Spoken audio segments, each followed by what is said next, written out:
Hello, today on my channel you will hear an amazing story about life. I hope you enjoy this story.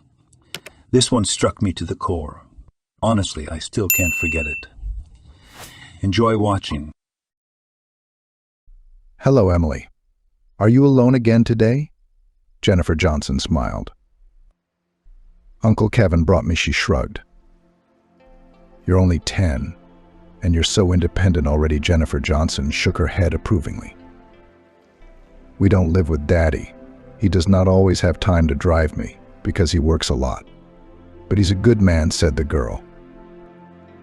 Of course, there's nothing wrong with that. That's our situation. Many of your peers live with one parent. It's almost become the norm. And Daddy is good that he took you and raises you alone. It's just that our mom died, Emily said quietly. She remembered the bad memories, the trips to the hospital. Her mother had hardly ever gotten out of bed then, lying entangled in a web of transparent tubes and wires that the doctors used to monitor her life. Don't be sad, sweetheart, Mom said every time they met. But Emily only hugged her silently, pressing her face into her chest. The girl just didn't have the strength to look at the pale, almost transparent skin. The doctor said it's going to be okay. The little girl had matured during those hard days, learning to accept reality, and also to pretend like she didn't understand anything so as not to bother the wise adults. You'll see, in a week we'll go with you to the park. The leaves are golden there now. How do you like it, Mom tried to smile. Sure, the daughter agreed, still without raising her eyes. That was their last meeting. 3 days later, Mom passed away, having failed to overcome a terrible disease. The funeral procession carried the coffin through the cemetery alley, which really was full of golden leaves. Only today they all fell, unable to hold on to the branches of trees with their fragile bases. All right, I'll go, Emily shouted in a deliberately cheerful voice as she ran toward the makeshift dressing rooms. Poor girl Jennifer Johnson pursed her lips. It's okay, with that kind of money, even without a mother, Uncle Kevin grinned, approaching the organizer. And you must be Kevin Smith, the driver. Her father, Jason Williams, asked me to keep an eye on her. So I came out. The man shrugged. He can't do it on his own. He hasn't found a new lady. So I've had to moonlight as a babysitter. Perhaps Jason Williams just cannot forget his wife, Jennifer Johnson cautiously objected. Who can tell, rich people. But because of this, his business colleagues often make fun of him. His partners do not take him seriously. They don't care about personal dramas. The main thing is that his image does not suffer. Jason Williams continues to live in the past. He's reaping the rewards. Apparently, he wants to channel all his energy into raising his daughter. She's so smart and beautiful, Jennifer Johnson said again. She didn't like Kevin's driver's demeanor at all. Even now, he just snorted contemptuously, as if he didn't think Jason Williams' zeal was anything special. Emily's a straight-A student, and she's taking your ballroom dancing classes. Creative, as they say. It's important for girls to get married. They don't have to work. The main thing is to find a man with a fat wallet. Anyone will marry her with such a dowry, said someone. What are you talking about? Jennifer Johnson splashed her hands. The girl is trying for herself first and foremost. She's a real talent. This is our contest. It's a city competition. Only the best are invited here. There will be a remote stage in the central square. Everything will be filmed by television, broadcast to the whole country. This isn't some kind of Olga dance. It's great publicity for the future. Kevin picked up on the fiery speech. Pops was again unable to be present at such an important moment, so I have to mess around again. He has some very important negotiations today. They're not going to make $1 million on their own, he added with obvious reluctance. Jennifer Johnson pressed her lips together and even took a step to the side. It was obvious that Kevin was doing his job without enthusiasm. He seemed to dislike Jason Williams himself, and with him, the innocent Emily. Oh, you're just jealous of their position, Jennifer said judgmentally. That's why you treat them with such disdain. And Jason Williams, by the way, is a good man, earned his money honestly. Yeah, they're all honest, Kevin spat at his feet, ending the conversation. The driver got back into the car, slamming the door defiantly. He was clearly not going to take the initiative and walk the girl to the door. That didn't stop him from gloating, though, seeing Emily carefully containing her excitement and fighting confusion without any help from Jennifer Johnson. I think we have a problem, Emily said, turning back to the organizer. What's wrong? The woman immediately perked up. Daniel's sick. It turns out I don't have a partner to perform with, Emily muttered quietly. I thought about asking the other guys, but they all said no. It's a competition, and you can't pair up. Oh, trouble. Are you sure Daniel can't come? Jennifer Johnson got worried. That's right. Uncle Kevin and I stopped by to see him, but he has a high fever. No time for dancing. Emily lowered her gaze sadly, realizing that she just didn't have anyone to go on stage with. Maybe the guys will change their minds. I'll talk to them, Jennifer Johnson exclaimed. Don't. They won't help. Maybe they'll make it worse. I'm a little girl, but I understand how things work around here, replied the girl sadly. Emily wandered toward her dressing room. What to do, she said with despair, clasping her hands together. How do I dance without a partner? Maybe act out a performance. The girl hid in a remote corner of the stage set up in the town square, and for the first time all day allowed herself to truly vent her emotions. Oops, Emily cut herself short, hiding her hands behind her back. Her gaze came upon a boy the same age as she was, shabby and grubby. He looked like a street kid and was curiously scrutinizing the scene. Emily felt tears start to run down her cheeks. Unable to hold back, she sobbed loudly, covering her face with her palms. Did someone hurt you? A boyish voice was heard. Seeing that Emily was in tears, the street kid immediately came over to see what was wrong. What's wrong? The boy asked again, bowing his head. It's just that I have no one to dance with. And we've been preparing all year. It's a contest. I thought I'd win. Make Daddy happy. Then maybe he'd take his mind off work and be with me for a while, Emily said. Her words were interrupted by heavy sobs. The girl tried to suppress her crying, but only broke down into more sobs. Where's your partner? Interrogated the homeless man. Sick. And now my number will be removed from the program. No one will agree to replace me with anyone. They all want to win. And if you participate in 2 numbers, how do the judges assign a score? Do you want me to dance with you? The boy suddenly offered. Emily stopped sobbing in surprise. I don't even know you. My name's Daniel. You've already met me, the street kid smiled. I'm Emily. Have you ever danced before? The girl grumbled unhappily. Watching from the outside is one thing. You don't know ballroom dancing anyway. I don't.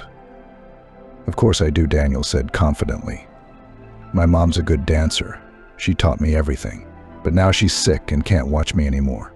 But I keep practicing. At the words about her mother's illness, Emily froze, feeling her heart shake uneasily inside. The memories of her own grief were still too fresh. In front of her eyes was a sterile room with a scary bed, filled with the beeping of medical instruments. Well, that's probably not important for the contest. I don't have the right clothes, though, Daniel said. Looking at his sincere outburst, Emily smiled. It had been a long time since she'd seen so much sincerity in wanting to help someone she'd just met 5 minutes ago. All right, if you're so brave, I'll take my former partner's clothes now, she smiled. You seem to be identical in figure. The suit is in the dressing room. You get dressed. And I'll say it's my brother who came to help. How's that? I agree, of course. What are we talking about? Daniel exclaimed. He had nothing to lose. Emily had stopped crying. And that was a great achievement in this situation. Emily Johnson is now on stage, the announcer's voice came from the speakers. We're coming out now, Emily whispered, squeezing Daniel's palm nervously. You're brave. You took my word for it that I could dance, Daniel smiled cheerfully. What? Emily's eyes widened. You lied about practicing? Just kidding. I just thought I'd distract you a little so you wouldn't get nervous, he smiled broadly. So, meet our dancers, again sounded the voice of the host. Wait. No, Emily whispered. But Daniel led her confidently to the stage. We're going to fail, she almost shouted. Trust me, Daniel winked at her. The music started. The boy confidently took Emily's hand and then began to twirl her in a dance. He took the lead, moving smoothly across the stage, and Emily only had to step in time. Look at the grace. Incredible level for such young participants, commented their performance host. Beautiful plasticity. Just beautiful. And the chemistry between the partners. Daniel continued to lead them around the stage, and Emily felt herself starting to calm down. Beautiful performance. The host burst into applause. The audience joined him, and even the judges gave generous, though restrained, praise. Thanks for helping, Emily said as they went down to the dressing room. It was fun. It was more fun to dance than to watch from below. The kids had changed and were standing around the dressing room, reliving their triumph. Oh well, stop taking risks. Let's go already, Kevin Smith's disgruntled voice was heard. The driver was obviously tired of waiting and was anxious to get home. When Emily heard him, she shuddered, returning from the wonderful fairy tale to the harsh reality. I'm sorry, I have to go. The results will be announced tomorrow. I'll try to find you to tell you. The girl smiled sadly. Okay, I'll be waiting, Daniel smiled. They stood awkwardly for another moment. Emily felt her cheeks begin to blush for some reason. What are you standing up for, came Kevin's disgruntled voice. Emily exhaled and ran to the car. Jason Williams, there's a video here for you. It's labeled as Emily Johnson's performance, Michael's personal assistant said as he entered the office. Who's it from? Jason clarified with interest. Someone from the choreographer. The message says this recording will go on television later. Now that's good for you, smart girl. Too bad I couldn't be there in person because of all the negotiations, Jason Williams exhaled regretfully. Can you run it on the big screen? Michael nodded. Later, adjusting the flat screen TV, the image flashed in crisp colors, allowing every detail to be seen. There she is, my clever girl, Jason smiled. Dances just like a fairy. The rich man watched his daughter lovingly, setting aside the transaction papers. Wait, someone's dancing with her? Isn't Ryan supposed to be performing in this competition? Jason Williams clarified suddenly. As far as I know, Ryan is sick and this young man is apparently filling in for him. Michael rubbed his chin. The face looks familiar. He's working out with Emily in the section. Well, I can't tell right now. Would you like me to check with their leader? No need. Jason Williams looked closely at the video, and the moment Daniel turned around, practically staring into the lens, he finally recognized him. No way. Jason nearly grabbed his head. No, it's simply not possible. What happened? Michael raised an eyebrow in surprise. You probably know I grew up in an orphanage. Yes. Well, in a general way, the aide shrugged modestly. Anyway, I had a friend there. Ethan was his name. Considered a twin. Dearest of all people, Jason Williams didn't notice how he fell into the abyss of memories. He flashed before his eyes to the ramshackle building of the orphanage, which stood in the middle of nowhere. Leave me alone. What do you want? Shouted little Jason, trying not to show fear to the group of teenagers who had cornered him in the headquarters. Have you been paying us all on time? Insulted one of the juvenile thugs. I don't have anything. Then you'll have to work.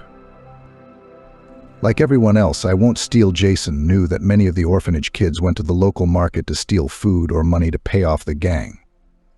Honest, right? Against the collective. Then Jack, the leader of the bullies, snorted. Look, if you steal, you're letting us down, and then you're going to get it. The elders don't like that sort of thing. Both laughed loudly at their leader's joke. They began to huddle together. One of them loomed menacingly over little Jason, balling his fists. Hey you, don't. A new voice suddenly intervened. Ethan boldly shoved the bullies, getting between them and Jason. What do you want? Shouted Jack. I'll pay for it, Ethan replied sternly, looking him in the eye. What do you want it for? None of your business. Here, take it. Ethan slipped his hand into his pocket, pulling out a pile of crumpled bills. Jack gave him a thoughtful look, then shrugged and took the money. Lucky you, Fracker Jack scad, turning to Jason. Let's go, boys. We've got work to do. Why did you save me? Jason asked suspiciously when they were alone. I don't like it when a mob hurts one person. Ethan shrugged.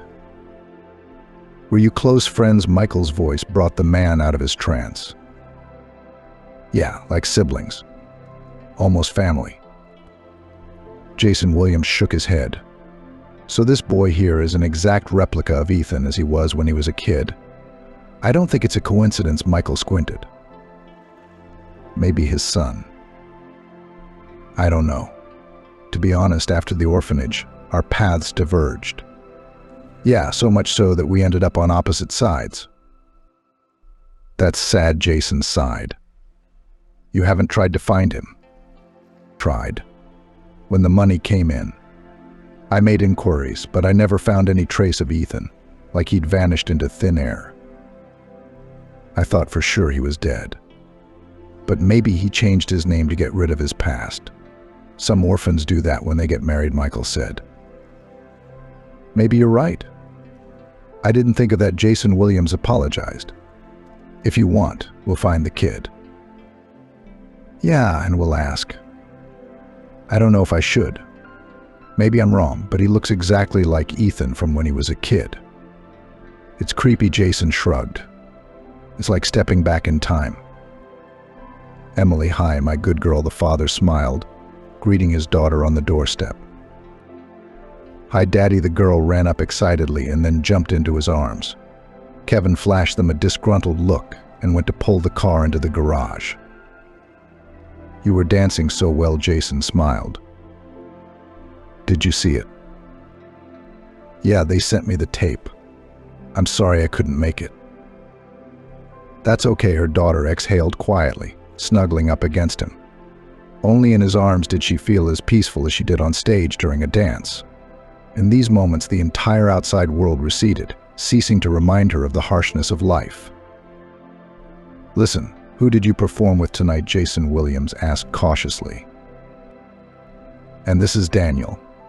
He helped me keep the number on the program, Emily replied. Your friend from the dance section. No, just a boy. Imagine snuck under the stage to watch the performance. He likes dancing too. I think he's a waif. Well, more accurately, hanging around the street by himself. His mom is sick. At these words, the girl shrank back, her voice trembling. But Emily, making an effort, managed to hold back her tears. The moment was too good to spoil it with sad thoughts. Are you sure? Father interjected. I don't know. We haven't had a chance to talk much. Emily shrugged. Can you find him, though? I can. Why? Her daughter interjected, looking at him in surprise. Well, why not? Jason mumbled. Such a good man, helping you out. I should thank him, invite him to visit. He tried to disguise his interest with a polite tone, but his daughter knew him too well not to notice it. Why are you so interested in him? Dad, Emily asked suspiciously. You see, daughter, I think he's the son of an old friend of mine with whom we've lost touch. And maybe, according to you, they need help. You said it yourself, Daniel's mom is sick. She hesitated. Those moments of deciding whether to trust their secret. But then she took a deep breath and replied, "He'll be waiting for me in the square tomorrow. I said I'd let him know the results of our performance." Jason Williams asked his assistant as he got into the car, "How did you manage to find him?" "Yeah, there's a stall nearby. A kid standing by it asking for money for his mom's treatment. I don't know if it's true or just an excuse. But he doesn't look brazen, as if he's ashamed of it," Victor answered. They drove up to the indicated place, watching Daniel. He was indeed standing in the street, shyly asking passersby for a handout. Jason felt goosebumps run up and down his spine as soon as he saw him. Up close, the boy looked even more like Ethan, mimicking the features of his orphanage twin. "Daniel, hi," the rich man said hello, rolling down the car window. "Hello," the kid replied warily, taking a step back. "Don't be afraid. I'm Emily's father, the one you danced with last night. You won, by the way? Congratulations." Jason Williams tried to add friendliness to his voice, but used to dwelling on the streets, Daniel was still wary.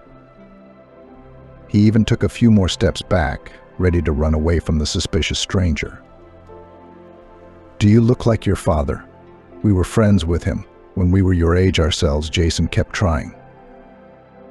"I don't have a father," Daniel muttered, muffled. "What do you mean? Haven't you ever seen him once? Doesn't he live with you?" "I don't know what's wrong with him. But my mom's sick, and I don't have time to talk to you. I have to earn money."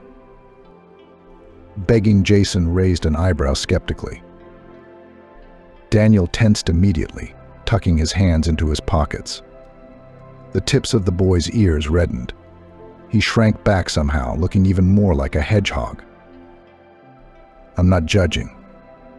I just don't think you can collect much that way," Jason hastened to correct the situation.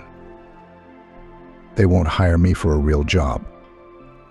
Tried it before. They say I'm too young," the boy said resentfully. "So I'm begging for charity to get Bob off our backs." "Bob," Jason interjected. "The uncle we're renting the house from is always badgering us. He keeps threatening to raise the rent. And he keeps telling Mom that if she marries him, he'll give her money for medical care." "Maybe he wants to help," Jason Williams replied. "We can handle it ourselves. We don't need his help." It was evident that what had been said hurt Daniel very deeply. The worry he was feeling was reflected on his face, betraying the feelings simmering in his soul. Too soon this child had been exposed to the vicissitudes of adulthood and felt the injustice of a hard fate too strongly. "We need to talk to that uncle and the boy's mom right away," Jason Williams said in a low voice, turning to Michael. "Already on it," the assistant nodded. "Daniel, would you like to come over to our house for a visit? Emily's waiting for you there. You can wash up properly," Jason suggested. "No, I can't. I need to be there for my mom if I need to be. We don't live far from here. That's why I don't leave the square, so she can yell at me from the balcony." The boy shook his head negatively. "I'm sure you don't think Emily wanted to come, but she has too much class today. Oh, and I insisted she not walk around town." Jason Williams felt sorry for this tired boy who reminded him so poignantly of themselves when they were in the orphanage. Jason remembered how he had wandered the streets with the same longing in his eyes, desperately searching for a way out of the dark maze of homelessness. He'd never found it. "I'm sure. Tell Emily I said hi." Daniel turned and strode away, quickly getting lost among the houses coming right up to the edge of the square. "I tracked down their address," Michael said as he entered the warden's office. "Great." The owner of the house, Jason Williams, immediately responded. The businessman looked away from the paperwork, focusing on the only question that really interested him. For several days now, he had been nervously pondering how the strange boy and Ethan could be connected. But the only way to get a reliable answer was to talk to Daniel's mom. Asking the street kid himself for an address was useless. He was too suspicious of everyone around him. And he wouldn't accept help like that. He was too proud. You could see it in the glint in his eye. From time to time, simply, in your opinion, during the conversation, the owner lives nearby. Neighbors, you might say, Michael continued. His name is Bob Spencer. Nothing to do with the boy's birth. In fact, they moved into this house not too long ago. Moved here from where Jason Williams asked warily. Haven't figured it out, Michael spread his hands. Someone cleaned up the tracks. It's not that it's impossible, but we'll have to dig through the paperwork and spend some more time. If you want, I'll assign people to look into it, but for now it's unnecessary. It's easier to ask his mom. Jason waved it off. That's what I thought too. Orlova Varvara and really sick. Been living on benefits from the state lately and can barely make ends meet. It's a sad story. Like what? Many? Well, is this the one we can intervene in? There is money to spare. All in all, I can help Varvara with her treatment. Besides, if she was involved with Ethan, it would be a good excuse to return an old favor. Jason Williams nodded. Don't you think that's too much of an odd coincidence? And to have this kid show up at such short notice, Michael said cautiously. I don't think so. Jason Williams leaned back in his chair, feeling his heart flutter restlessly in his chest. This whole story had awakened old memories he seemed to have long ago sent to the farthest corner of his mind, and something they were generating inside some shadow of unease that was beginning to tangle the mind, settling on the inner glass with a cold lace. Well, here we are, Michael said melancholically. The car slowed down in front of an unassuming 5-story building, whose windows did indeed overlook the square. First entrance, 4th floor. Apartment 12, the assistant added. All right, I'll go and see what's what. You stay here and keep an eye out. Jason Williams trusted Michael like he trusted himself. But this particular time he wanted to talk to Varvara alone. Too many personal secrets and details could come out about the past. Always best to stay in the past. Climbing the stairs to the correct floor, Jason knocked on the shabby door. Who are you? Came a voice from behind him. Jason turned around, frowning at the plump little man who had popped up at the sound from the next apartment. Bob Spencer, I presume. Jason raised an eyebrow. Would you be so kind as to disappear? I'm not here to visit you. Why are you being so cocky? Why don't I throw you down the stairs? Try me. Jason squared his shoulders, looking down at Bob, who barely reached his chin. I'm going to call the police now. Bob exhaled hoarsely, realizing he didn't stand a chance in a fight. Shut your mouth and get out of my sight, Jason coined. The businessman dropped his hand into his pocket and then slammed his hidden palm sharply into Bob's chest.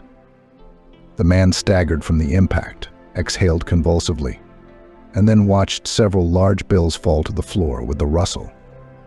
Look, I'm watching. Bob's eyes flashed. He deliberately picked up the fallen money and disappeared behind the door of his own apartment. Hello, Jason smiled friendly, turning around at the sound of the lock opening. Good afternoon, Varvara replied warily. Are you here to see me? She examined Jason with some consternation, as if she'd run into something she'd been running from. Yes, but you needn't be afraid. My name is Jason Williams. I just want to talk. He hurried to reassure her. I don't know anything. I can't even imagine. What good is a sick woman to someone like you? Varvara exhaled. She tiredly stepped aside, allowing her guest to enter the apartment. Next, they found themselves in the small but clean and cozy kitchen, seated on stools. So Varvara waved her hands questioningly. I wanted to ask you about your husband. Well, I mean, about Daniel's father. What's up with him? Where is he now? Jason began questioning. How did you find us? A boy's voice suddenly sounded. Daniel came out of the next room, crossing his arms menacingly over his chest. Oh, hey, Emily, sorry she couldn't see you. She called for a visit. Jason winked at the young homeowner. Son, come out here, please. Jason Williams and I need to talk privately. Daniel gave the man a grudging glance, but obediently stepped out. Afraid, growing up. Just like Ethan and I did when we were kids, Jason smiled. Yeah, his father was a good man, Barbara sighed. What do you mean he was? Jason interjected in a different voice. Died along with his wife, Barbara replied in a weak voice. Died in an automobile accident, really? Jason exhaled heavily. Over these past few days, he had unwittingly begun to harbor the hope of seeing his old friend again. And now, having come so close to figuring it out, Jason learned the terrible news that paralyzed him from the inside out. The world swirled around him, blurring everything around him, and his ears buzzed. His legs gave out, and his arms slowly sank down. Jason was consciously glad he'd sat down on a stool beforehand, or he might have fallen to the floor. After a few seconds, the dizziness passed, leaving only a sense of complete and utter despair that shook his soul to its core. The mind refused to take in the information it had received, making no attempt to digest and analyze it. Can you tell me more about what happened? Please. Jason could only exhale. You see, Ethan's wife and I were close friends. I was at the funeral when they died, helped organize everything. Poured the whole load on me, I guess. It really was a monstrous blow. But Daniel was the worst of it. The woman's already weak voice trembled. It was no wonder, for the shock was still too vivid in her memory to compare to anything else. Now it was clear why she had sent the boy away. He was all alone. No other relatives were found. And I know Ethan would never want his son to end up in an orphanage. If only I'd known, Jason said through gritted teeth. No one knew. I adopted the boy in their memory to take care of him, to raise him to be a good man. Does he know? Jason inquired quietly. No, was too young to realize. I'm sure I'm his birth mom, and the truth must never come out. Otherwise it will break his heart. Jason Williams shook his head disapprovingly. I don't know who you were to Ethan, but I beg you, don't tell the boy the truth, Barbara pleaded. I really did try to take care of him, and we were even happy. Only the illness spoiled everything. What am I supposed to do now? Jason said confusedly. Barbara didn't answer. She stared blankly out the window, looking somewhere in the distance. A lone tear rolled down her cheek, but it was obvious that there was no more strength left in her soul to sob. Ethan and I were like brothers. I just have to take care of you, Jason said firmly. You're not going to tell him. Not right now, no, he's having a hard enough time as it is. But someday he'll have to know the truth about his father at least. It's only fair, Barbara exhaled. For the first time since the conversation began, she looked at Jason without fear. He smiled softly at her, trying to let her know that everything would be okay now. I'll wire you the money for your treatment. No objections are accepted because, believe me, I can really do this without any problems for myself. Having my own business, it would be wrong not to support the people dear to my friend. Thank you, Barbara said, wiping away her tears. She even tried to smile. Her lips trembled faintly, and there was an optimistic glint in her eyes. Are you feeling better? Daniel inquired, watching her flapping around in the kitchen. Yes, son. I think I'm on the mend. Thanks to Uncle Jason's efforts, he turned out pretty good, Daniel hummed. I wonder what benefit he's getting out of helping us. It's been a month, and he still hasn't asked for anything in return. He's just a good man. He was also a friend of your dad's, Barbara began to explain carefully. The dad who left us, Daniel's eyes flashed. It's a lot more complicated than you think, so tell me. Why don't you ever tell me about it? I will. When you're a little older, I'm an adult, Daniel stated resentfully. An adult, Barbara smiled. It's just that I don't know how to explain it properly. I don't know yet. Give me some time. A full month had indeed passed since the family had met Jason Williams. He kept his promise completely. Treatments, medications, and procedures for Barbara. Thanks to them, she began to feel noticeably better. The weakness began to recede, and the familiar smile and blush returned to her face. Daniel no longer had to wander the streets. They had enough money for food and rent. Barbara was also beginning to think about going back to work as a dance teacher at the local school. Hello, came Bob's suddenly nasty voice. How are you? The man strode into the kitchen, smiling unpleasantly with thin lips. You weren't taught to knock, Daniel muttered angrily. And I come with a surprise, Bob smirked. To see how you're living here, to see if you've messed up my property. It's fine, Bob. Don't worry, we're very careful about using everything. Barbara tried to smile back. You look just as pretty. You're on the mend. Saying this, Bob almost licked his lips as he scrutinized Barbara's figure. The landlord never hid his interest, constantly dropping salacious innuendos and glancing at the woman in an unmistakable way. Thank you to Jason Williams' care. If it weren't for him, I'd have withered away, Barbara said with a hint. And you refused my help then. And then a rich uncle came along and you blossomed, Bob said angrily. It was obvious that the situation was hurting his ego. He was clearly holding a grudge and was now thinking of ways to jab the stubborn Barbara back. He's helping us out of the goodness of his heart, not because of what you think, the woman replied quietly. I know you like that, the nanny hissed. Almost catch you, she'll toss and toss. She'll come crawling back herself. You're a doormat, Bob hissed. Daniel clenched his fists angrily and stepped forward. But Bob didn't waste any more time. He walked out of the apartment, slamming the door defiantly loudly. I'm going to beat him to death. Tonight when he's drunk, I'll smack him so hard he'll forget he ever came here, the son said threateningly. Don't, my dear. He's not as simple as he tries to appear, Barbara replied in a calm tone. Why does he say such things? He's holding a grudge against something he doesn't understand. Have we done anything wrong? That's just the kind of man he is. Rotten, Barbara shook her head. Promise me you won't go near him. The thing is, Bob has a criminal record behind him in the past. He's a dangerous man, and not at all who he says he is. And how do you know that? Daniel interjected in surprise. Friends tipped me off. We needed to get away right away. And Bob agreed not to ask any questions. Why don't we move out? Then we'll find another house, other apartments. Ask Jason Williams to help. He won't say no, Daniel exclaimed. Son, you can't just rely on other people's help. Uncle Jason's help has come in handy for us, but we don't know how long his noble impulse will last.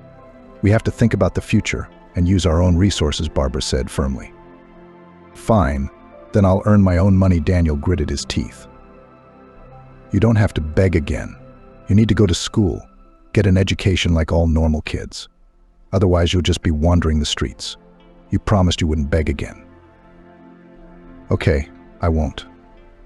I'll think of something else. Barbara ruffled her son's hair affectionately, marveling at the serious expression on his face. She'd never regretted taking Daniel in, loving him with all her heart for his kindness and honesty. She was pleased to see how strong and determined her son was growing. Every day Daniel grew more and more confident, and Barbara shuddered for the day when she would have to tell him the truth about his parents. How's everything going according to plan? Came a gruff voice from the speaker of the phone. Oh, don't worry about it, Bob cheerfully retorted. I whistled this Barbara's cell phone. I'll just text Jason on her behalf. She'll come running. She won't go anywhere. And the place is safe. Yeah, it's a cottage, abandoned outside of town. We're sitting here with the guys. We've checked it out. No one will hear. You can get started. I'll be there as soon as things settle down. He hung up, and Bob looked out the window, smiled smugly, and began typing a message on Barbara's phone. The plan was simple: lure Jason Williams into the middle of nowhere, strip him clean, and then... We're all set, Bob's sidekick muttered. Good. I'm done too. It remains to wait for the dear guest. Where's this one going? Michael asked in surprise, noticing Jason hurriedly leaving the office. It's the middle of the workday. Something wrong? Barbara texted, asking me to come over right away, Jason retorted. Serious story. Should I come with you? No, she asked that I be alone. Some kind of important private conversation. That sounds suspicious. The aide raised an eyebrow worriedly. Oh, you're always suspicious, Jason grinned. Don't worry about it. At the very least, I can handle one woman somehow. The drive took about 30 minutes. Jason nervously typed in the password, trying to figure out how Barbara had gotten so far out of town. She had only given an address in the message, but didn't specify that it was in an abandoned cottage community. And why did you have to come all the way out here? Jason grumbled, staring at the gray hut that was about to fall apart from dilapidation.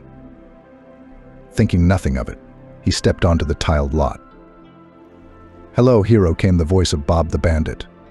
With a gallant gait, he stepped out of the house, having finally waited for his moment of stardom. "What are you doing here?" Jason grumbled. "Where's Barbara?" "That shouldn't interest you anymore," Creep Bob chuckled. The blade of a pocket knife glinted in his hands. "Are you trying to kill me?" Jason snorted. He didn't feel threatened by Bob. He didn't look or act like a killer.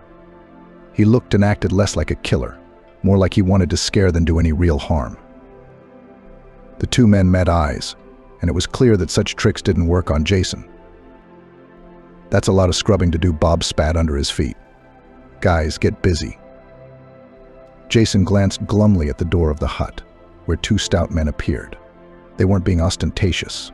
Their fists knew their business. "Whatever he's paying you, I can give you more," Jason was not allowed to say. All three of them came at him, beating him with professional blows.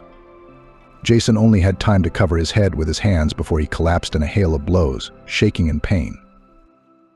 Blood streamed down his face, his mouth filled with a metallic taste, and his eyes flashed back and forth. Come on, Bob encouraged his underlings. "No, come on. We didn't sign up for wet work," one of the stout men stopped the beating. "What do we do with him now? Should we send him to the hospital?" "Do it yourself," the big man shrugged his shoulders. "That wasn't our deal. You said to beat up a guy. Here's a guy beat up. Get me the money and we'll go. Or else you'll be lying next to me," the big guy snapped at Bob. Bob, with a disgruntled face, counted out the money on the spot, dividing it equally. The big guys loaded into the black SUV they had hidden in the bushes and drove away. "Bastard," Bob muttered angrily, kicking Jason's prostrate body again. He didn't react, unconscious from the multiple blows. His life hung in the balance. Couldn't have died sooner. Bob kicked his opponent again. The criminal then crouched over Jason and began shamelessly going through his pockets. His wallet, his car keys, his cell phone, all migrated into the marauder's hands. Bob started Jason's car, pulled it close, and with difficulty loaded the businessman's body into the trunk. "I'll dump you in a wooded area." "You get your own rest," Bob hissed angrily as he pulled onto the highway. "Maybe a pet will do the trick." "Daniel, have you seen my phone?" Barbara asked worriedly. "No." "What's wrong?" the boy replied. "I have a premonition of something bad. I wanted to call Jason, but I can't find it." "Yeah, come to think of it, I haven't seen him in a week." Daniel stretched out, and Bob's walking around, beaming with joy. "I don't think it's related. I mean, you said yourself he's dangerous. Jason Williams isn't stupid enough to set him up." "And where would he go missing to?" Then Daniel interjected. "I don't know." The conversation was interrupted by the sudden ringing of the doorbell. Barbara and Daniel glanced over anxiously. Bob usually came in without knocking, and they didn't have any other guests. "I'll go see. Maybe it's our missing person." Barbara tried to smile. She walked into the hallway, clicked the old lock, and was stunned. "Excuse me, have you seen Daddy?" said, standing on the threshold, a girl. Emily could hardly hold back her tears. Sincerely looking at Barbara with sad eyes, it was obvious that Emily was scared and confused. Barbara's heart suddenly clenched. Had something terrible really happened? "What's wrong?" "Come in quickly," Barbara snapped, ushering the girl into the apartment. "Daddy's been gone for a week, and at home." "Home?" Emily sobbed. At the voices in the hallway, Daniel came out, and the girl immediately ran up to him, hugging him, and then snuggling her face into his shoulder and saying, "I'm sorry I didn't come." And through sobs, she squeezed out, "It's okay. I understand." "What happened?" Daniel asked, hugging her back. "I'm all alone in our house, just Uncle Kevin. Except he's so mean, yells at me all the time, won't let me leave the room, and won't answer any questions at all. I waited for him to leave and I climbed out the window. It's good that we have a vine trellis on the wall. I climbed down from the second floor," the girl began to tell through her tears. "Wait, what does your driver have to do with it?" Barbara asked confusedly. "I overheard them. We had that uncle come to see us the other day. I think his name is Bob." Emily exhaled. "They were talking in the kitchen, have known each other for a long time, and seem to be conspiring against Dad." Daniel and Barbara looked at each other again. a lot of things were beginning to fall into place. Uncle Kevin said it's a good thing we decided to reminisce about the old days. I think they did something to Dad. Robbed him? Or worse. I was so scared. I thought I'd never find you. At least Daddy told me where you lived the first day he came here.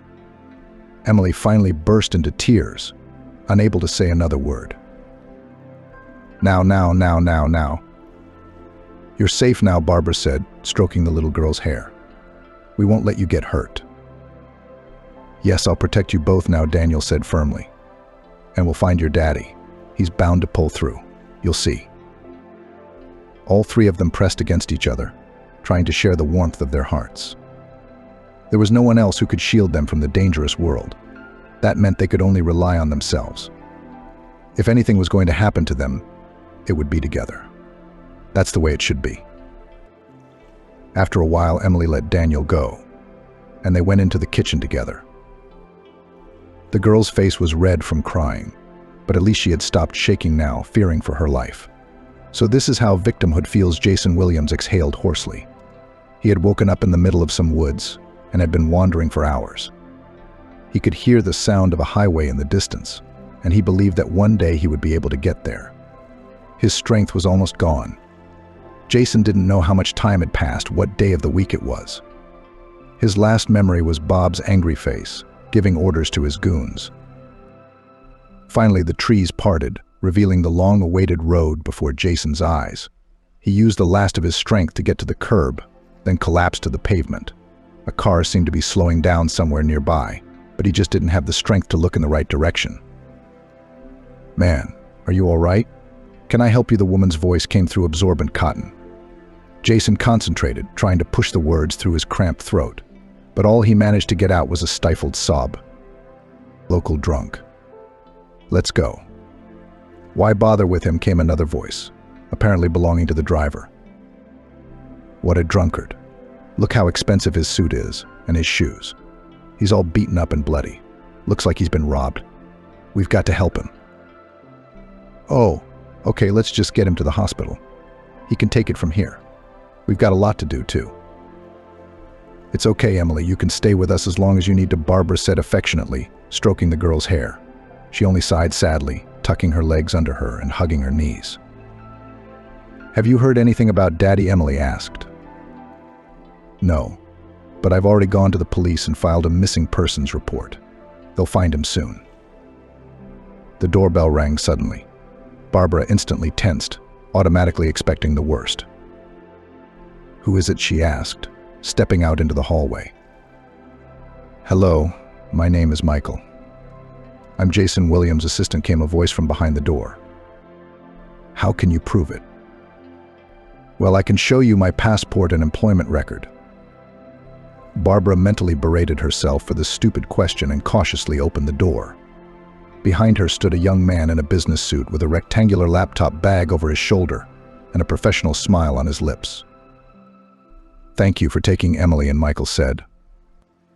Where are you from? I know a lot. That's not important right now. Bad news again. Unfortunately, yes, Michael nodded. For now, Jason Williams is out of range. His personal driver, Kevin, has started acting like the master of the situation. Come on in. Don't want the neighbors to hear. Barbara nodded. They made their way to the hall, where they closed the door so the children couldn't overhear. Kevin intends to take all of Jason Williams' assets, to become a businessman himself. Kevin's apparently had this plan in mind for a long time. He even had a power of attorney made up, supposedly signed by Jason Williams. All because of the damn money. Barbara shook her head. Unfortunately, it is. Kevin let Emily escape on purpose, since she's the sole heir and would have created a hardship for him. And now even that obstacle is out of his way. But it's for the best. Who knows what might have crossed the criminal's mind? My God, what a horror, Barbara exclaimed, pressing her palms to her mouth. Everything is under control. There's no danger, Michael hastened to reassure her. You just don't let Timoshenko out of the house. Let her hide quietly here. I will provide you with money for the first time. And then let's hope Jason Williams is found. At that moment, Michael's phone rang, signaling an incoming call. Speak quickly, he pronounced, taking the call. What, in a coma? How serious Barbara froze, listening to every word. Okay, we'll be right there, Michael added.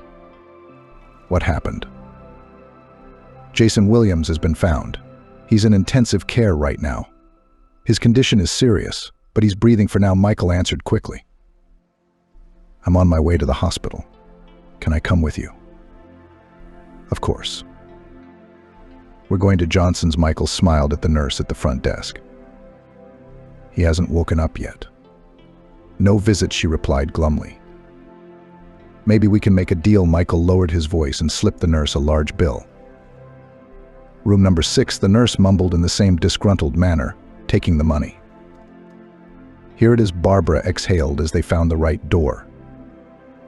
Jason was lying on the bed with his eyes closed.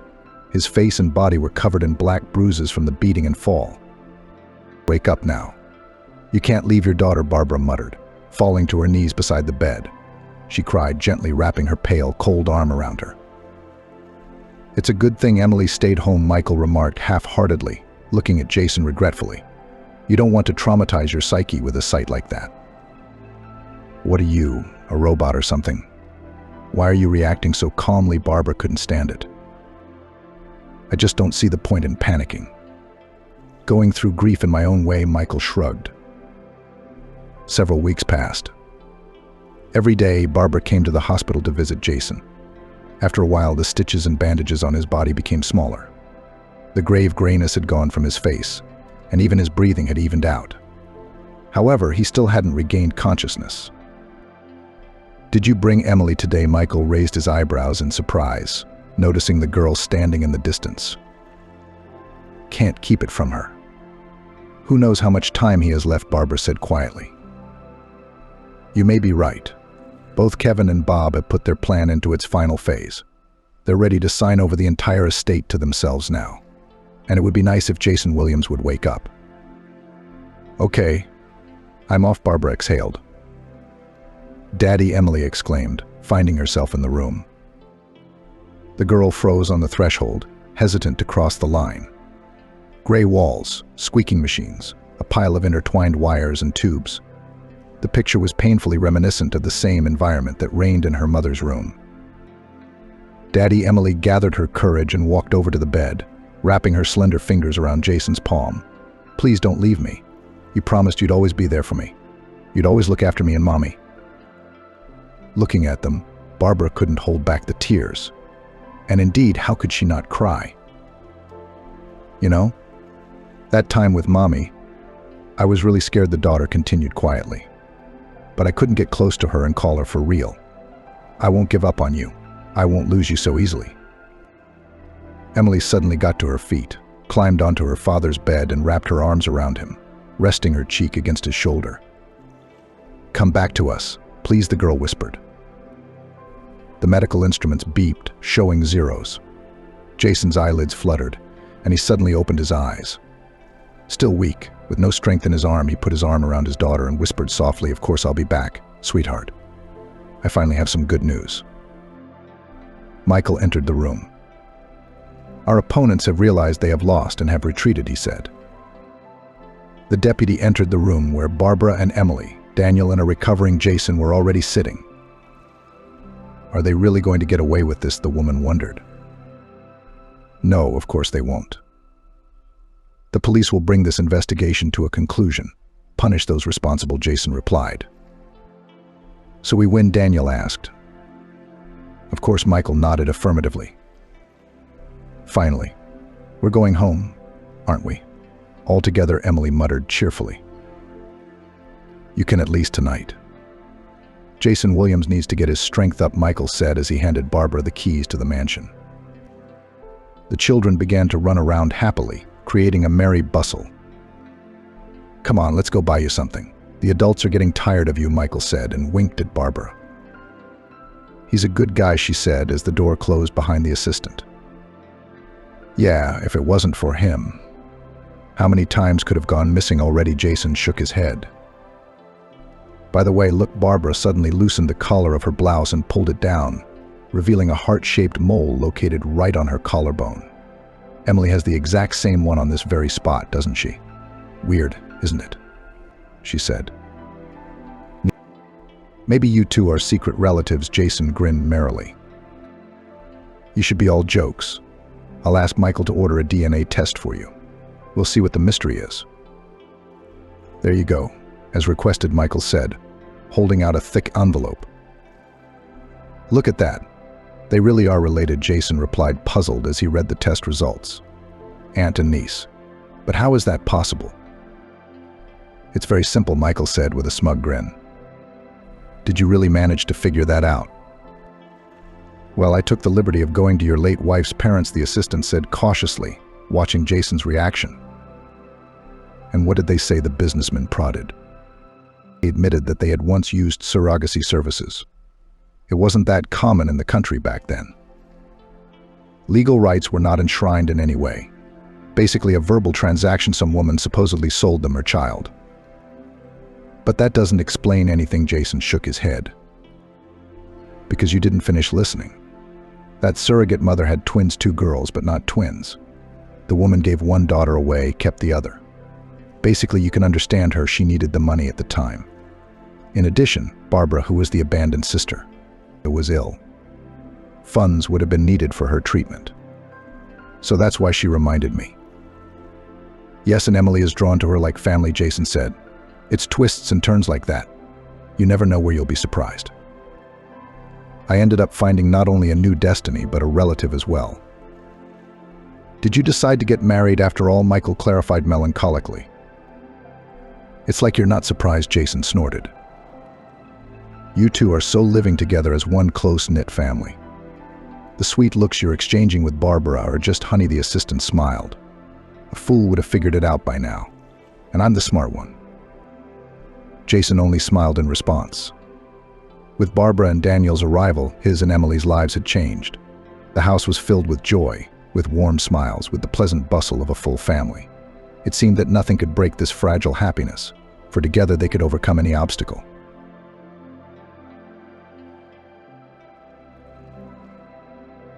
For the first time since the death of her parents, Margaret could say she was happy. Being the bride of a successful businessman was not a bad thing, but since she was a wealthy heiress, it wasn't about the money. Margaret simply loved Anderson and dreamed of marrying him. There were no barriers to the marriage. Margaret's father, Mr. Winston, had died in a plane crash 2 years ago, and her terminally ill mother, Mrs. Jessica, even earlier. As it happened, she had no other relatives left. Therefore, the girl often thought how it would be great to meet a good man and create a family with him, but where to find him? Margaret was a slender, attractive blonde with a touching blush, with huge blue eyes and incredibly attractive plump lips, reminiscent of ripe strawberries. It would seem that with such beauty to find a groom, a trifling matter. But Margaret wanted to be loved by her, not by the firm and the 2-story house she had inherited from her parents. Unfortunately, it was just such guys literally attacked the rich heiress, and she completely lost faith in guys. And then, finally, Margaret smiled luck in the form of a handsome and generally pleasant guy. That afternoon, she went in for a bite to eat at her favorite cafe and, ordering a coffee and a slice of red velvet cake, took a seat by the window as usual. For the first time since the death of her parents, Margaret could say she was happy. Being the bride of a successful businessman was not a bad thing, but since she was a wealthy heiress, it wasn't about the money. Margaret simply loved Anderson and dreamed of marrying him. There were no barriers to the marriage. Margaret's father, Mr. Winston, had died in a plane crash 2 years ago, and her terminally ill mother, Mrs. Jessica, even earlier. As it happened, she had no other relatives left. Therefore, the girl often thought how it would be great to meet a good man and create a family with him, but where to find him? Margaret was a slender, attractive blonde with a touching blush, with huge blue eyes and incredibly attractive plump lips, reminiscent of ripe strawberries. It would seem that with such beauty to find a groom, a trifling matter, but Margaret wanted to be loved by her, not by the firm and the 2-story house she had inherited from her parents. Unfortunately, it was just such guys literally attacked the rich heiress, and she completely lost faith in guys. And then, finally, Margaret smiled luck in the form of a handsome and generally pleasant guy. That afternoon, she went in for a bite to eat at her favorite cafe and, ordering a coffee and a slice of red velvet cake, took a seat by the window as usual. "You're not busy," Margaret heard a handsome baritone. The girl slowly looked up and saw a tall brunette of athletic build. "The cafe is half empty," she shrugged. Yeah, sure, the stranger nodded and smiled disarmingly. It's just that this is my favorite place. I apologize if I've disturbed you. Please sit down, Margaret replied, obeying a sudden impulse, and smiled involuntarily. May I? Rejoiced the lad. You may, she confirmed with a smile. And the brunette headed for the counter. Ice cream for the prettiest girl, he announced when he returned. My name is Anderson, by the way, and you are? And I'm Margaret. That's a pretty name. And its owner is beautiful, Anderson winked, pouring fire syrup over the creamy ice cream. The young people got to talking and immediately felt a mutual sympathy. In half an hour, Margaret felt as if she and Anderson had known each other for years. How else to explain that the new acquaintance seemed to guess all her thoughts and understood from half a word? And then there was more. It turned out that they liked the same films and books. Have I found my soulmate, Margaret thought. That's the kind of guy we could do something with. The girl was suddenly ashamed of her thoughts. Anderson was about 25 or 30, dressed in brand-name clothes, and when he'd first approached, Margaret had time to look at the keys to the Lexus. If he wasn't married, he must have a girlfriend. They'd been picking up such eligible suitors since they were boys, she thought. Margaret Anderson stared at her, and from the look on his face, he clearly wanted to say something, but he was gathering his wits. Yes, she smiled. I wouldn't be intrusive if I asked you out to, say, the cinema. Why not?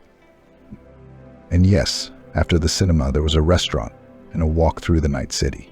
And so began their affair. And soon Margaret realized that this was the man she wanted to tie her life to. But would Anderson want that? You know, baby, I dreamed about church today and you're all in white, so beautiful, it's breathtaking, he once said. I think you and I could have a beautiful family. Is that a suggestion? Margaret asked, a little embarrassed. Well, let's just say it's foreplay, Anderson smiled. For the moment, I have some things to attend to, and you and I will celebrate our engagement. It was getting to be a wedding. In 2 months, the young people had never once quarreled. Day by day, Margaret became more and more convinced that their tastes coincided in everything. Everything they touched was idyllic. There was only one problem with Anderson and Margaret's relationship, and was it a problem? The fact that Anderson was already married, and Margaret found out about it by accident. One day, after seeing her fiancé off, she noticed a passport on the hallway floor. He must have dropped it from his bag, the girl decided, and purely by accident looked into the document. And when Margaret, opening page 14, saw the stamp, she felt sick. What does that make it? Anderson is married, she thought in amazement. Then why all this talk of marriage? Margaret spent the rest of the evening in a state of prostration, thinking desperately, why is she so unlucky? She had finally met a decent, well-to-do young man, and he was married. So that's why Anderson had talked about getting married but hadn't done anything about it. On reflection, Margaret decided not to jump to conclusions. The morning would be wiser in the evening. Well, if we're going to get married, you have a right to know everything about me, Anderson said. And she breathed a sigh of relief. I really was married. Your doubt stirred again in the girl's soul. Well, there's no seal of dissolution of marriage on it, but they don't put one when one of the spouses dies. Your wife is dead? I'm sorry, I didn't know. A thing of the past, Anderson nodded. Helen drowned. It happened a year ago. Drank a lot. What I didn't do. Coded her, put her in a clinic, and held on. No result. She'd hold on for a month at the most. Then there was no stopping her. So one day she went into the water, drunk as a skunk. Margaret didn't know what to say. Condolence. It had been a year ago. And if they'd met, Anderson had found the strength to move on and was trying to be happy again. To say she's sorry. Was she? Margaret didn't know her lover's ex-wife, so she couldn't truly regret her passing. It was a pity, of course, that a young woman had gone, but that was all. Anyway, Margaret's heart was relieved. She was well aware that all sorts of things happen in life, and decided not to focus on it. The main thing was that Anderson had not deceived her. Talk of marriage, although there was talk of marriage, was heard less and less often. Margaret decided not to rush things. Then one day she received a letter. After her father's death, Margaret became the owner of a substantial grocery company. Despite the entreaties of those who wanted to get cheaply promoted firm, she did not agree to sell. The heiress of Mr. Winston, not without the help of his deputy and a lawyer, quickly got into the affairs of the company and began to manage. To the great annoyance of the skeptics who claimed that the girl will ruin the firm, Margaret turned out to be an excellent manager. And no wonder. Not only had she inherited her father's business acumen, But she also had an economics degree, and not just anywhere, but in Germany. The firm has not lost a single partner. Moreover, it gained new ones. And that was entirely to Margaret's credit. So the letters were not new to her. Probably another commercial offer, the young businesswoman thought with satisfaction, but this was not it. Helen Morris, Margaret muttered aloud. The surname and name seemed vaguely familiar, and then it dawned on Margaret. Anderson's last name was Morris. His wife's name was Helen, yes, but she's dead. Then how can that be? Coincidence? From the outside, it looked like an ill-advised prank. Come on, who'd want to know? Margaret retorted. Then the question arose, should she tell her fiancé about the mysterious message? After a moment's thought, she decided to refrain for the time being. He might get upset. But she didn't want to keep silent either. She decided that it would be a good idea to get to the bottom of it all first, so she set to work. But she couldn't think of anything else to do. Allegedly, her late spouse had addressed her with a single phrase. Watch out. Not another word. It was unclear who or what was to beware of. Margaret looked at her watch.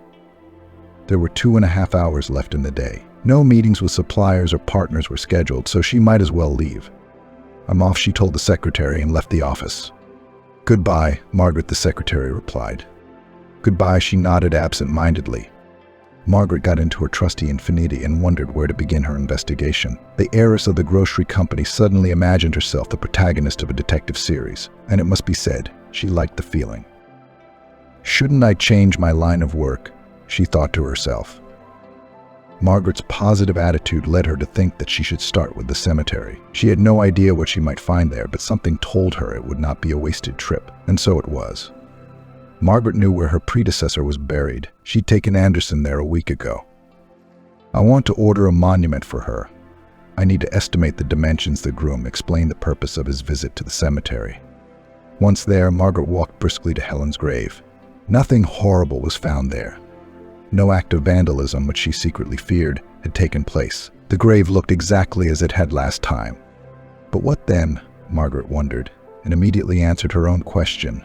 Looks like someone wanted to play a silly prank after all, and I fell for it. I thought I'd play detective. It's a laugh. Margaret, she heard. No, it's not a prank, she said. Turning round, Margaret saw a young man of short stature. The gravedigger, she guessed, and asked in surprise. How do you know me? I know the cemetery attendant replied evasively. That is, not exactly. It's just that I've been told you might come. And that's who told you? Margaret was completely confused. You know what? Let's go to my place, the man suggested and muttered. There's not many ears that can hear us. She was suddenly afraid. My God, what have I gotten myself into? She thought with horror. Helen's grave is empty, the gravedigger began without preamble. She's not there. Is she alive? Margaret asked. Nodding, he told Margaret a macabre story. A year ago, Nicholas, for that was the name of the employee of this mournful place, heard a heart-rending scream. Looking round the cemetery, he found no one and thought, am I hallucinating? Nicholas went to his gatehouse, but the scream came again. Then he realized it was coming from underground. It gives me the creeps, the gravedigger shuddered. Nicholas dug up the grave.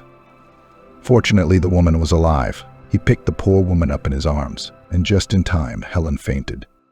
After about an hour, she came round, Nicholas recalled, and then she told me she'd been buried alive. Who whispered, Margaret wonderingly, praying that her terrible guess was wrong. The husband replied, the gravedigger. Helen begged Nicholas to shelter her. It's a frightful man, she whispered. I am afraid. Hide me, I beg you. And where is she now? Margaret inquired.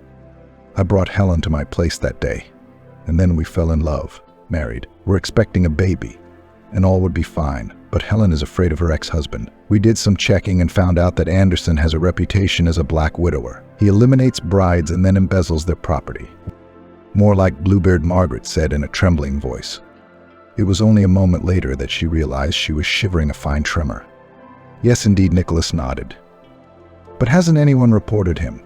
The stunned girl asked. No, the gravedigger shook his head. They're afraid. This Anderson has powerful patrons. That's why Helen has been hiding from him for a year. And recently she happened to see you together in town and decided to warn you. But how did she get my address? Margaret felt like she was having a bad dream. In the age of social media, it's not that hard, Nicholas hummed. That Anderson guy's profile is closed, but luckily he never deleted Helen from his friends. Apparently he wants to show he honors his late spouse's memory. Helen switched to stealth mode, found you through it, and then it's a matter of technique. But the letter came to my email, the businessman's heiress frowned. She didn't want to believe that her fiancé had turned out to be such a scumbag. "You're not busy," Margaret heard a handsome baritone. The girl slowly looked up and saw a tall brunette of athletic build. "The cafe is half empty," she shrugged. "Yeah, sure," the stranger nodded and smiled disarmingly. "It's just that this is my favorite place. I apologize if I've disturbed you." "Please sit down," Margaret replied, obeying a sudden impulse, and smiled involuntarily. "May I?" rejoiced the lad. "You may," she confirmed with a smile. And the brunette headed for the counter. "Ice cream for the prettiest girl," he announced when he returned. "My name is Anderson, by the way, and you are?" "And I'm Margaret." "That's a pretty name." And its owner is beautiful. Anderson winked, pouring fire syrup over the creamy ice cream. The young people got to talking and immediately felt a mutual sympathy. In half an hour, Margaret felt as if she and Anderson had known each other for years. How else to explain that the new acquaintance seemed to guess all her thoughts and understood from half a word? And then there was more. It turned out that they liked the same films and books. "Have I found my soulmate?" Margaret thought. "That's the kind of guy we could do something with." The girl was suddenly ashamed of her thoughts. Anderson was about 25 or 30, dressed in brand-name clothes, and when he'd first approached, Margaret had time to look at the keys to the Lexus. If he wasn't married, he must have a girlfriend. They'd been picking up such eligible suitors since they were boys, she thought. Margaret Anderson stared at her, and from the look on his face, he clearly wanted to say something, but he was gathering his wits. "Yes," she smiled. "I wouldn't be intrusive if I asked you out to, say, the cinema." "Why not?" And yes, after the cinema there was a restaurant and a walk through the night city. And so began their affair. And soon Margaret realized that this was the man she wanted to tie her life to. But would Anderson want that? "You know, baby, I dreamed about church today, and you're all in white, so beautiful. It's breathtaking," he once said. "I think you and I could have a beautiful family." "Is that a suggestion?" Margaret asked, a little embarrassed. "Well, let's just say it's foreplay," Anderson smiled. "For the moment, I have some things to attend to, and you and I will celebrate our engagement." It was getting to be a wedding. In 2 months, the young people had never once quarreled. Day by day, Margaret became more and more convinced that their taste coincided in everything. Everything they touched was idyllic. There was only one problem with Anderson and Margaret's relationship, and was it a problem? The fact that Anderson was already married, and Margaret found out about it by accident. One day, after seeing her fiancé off, she noticed a passport on the hallway floor. He must have dropped it from his bag, the girl decided, and purely by accident looked into the document. And when Margaret, opening page 14, saw the stamp, she felt sick. What does that make it? Anderson is married, she thought in amazement. Then why all this talk of marriage? Margaret spent the rest of the evening in a state of prostration, thinking desperately, why is she so unlucky? She had finally met a decent, well-to-do young man, and he was married. So that's why Anderson had talked about getting married but hadn't done anything about it. On reflection, Margaret decided not to jump to conclusions. The morning would be wiser in the evening.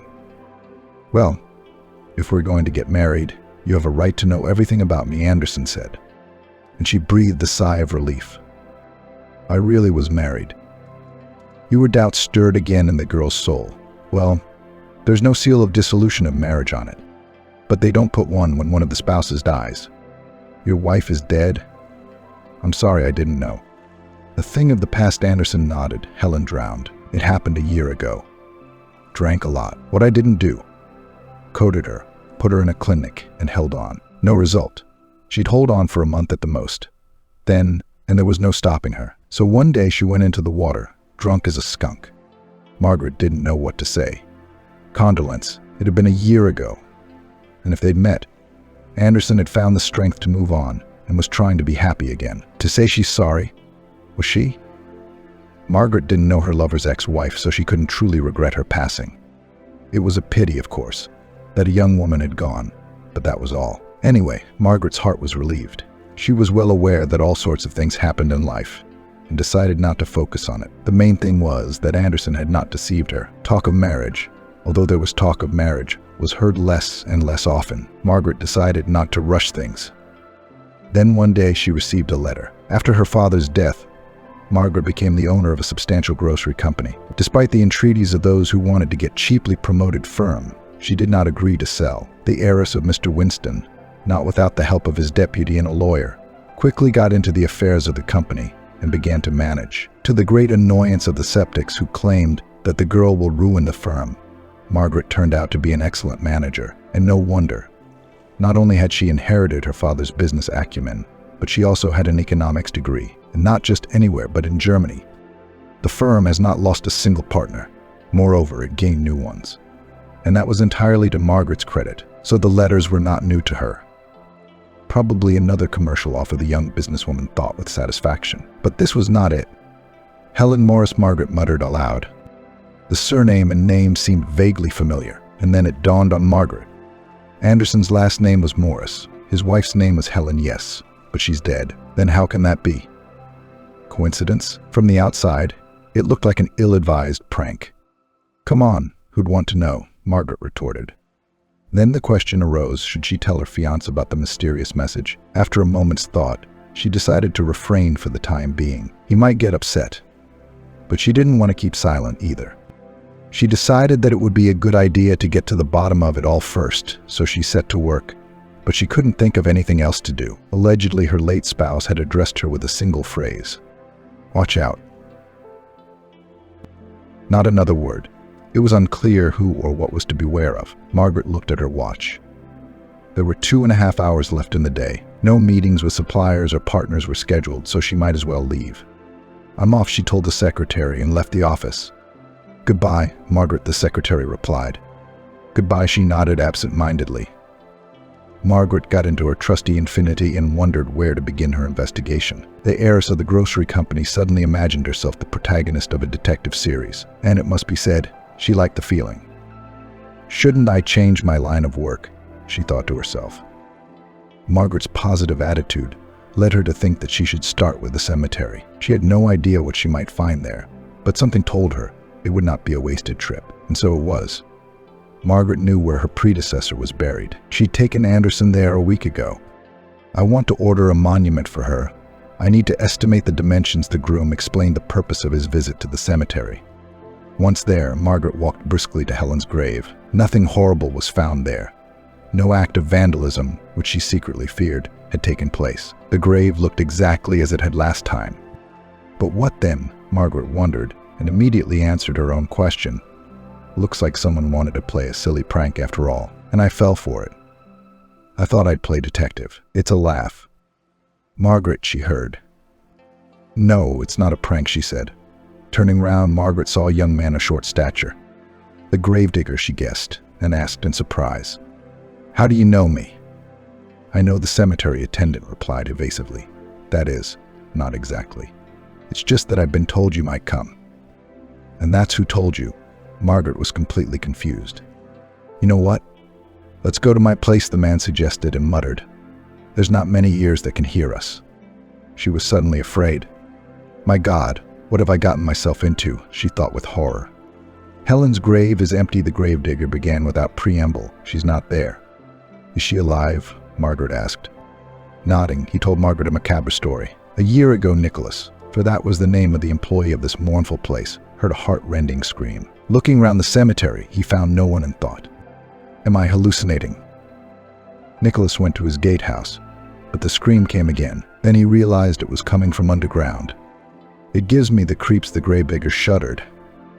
Nicholas dug up the grave. Fortunately, the woman was alive. He picked the poor woman up in his arms, and just in time, Helen fainted. After about an hour, she came round, Nicholas recalled, and then she told me she'd been buried alive. Who? Whispered Margaret wonderingly, praying that her terrible guess was wrong. The husband, replied the gravedigger. Helen begged Nicholas to shelter her. It's a frightful man, she whispered.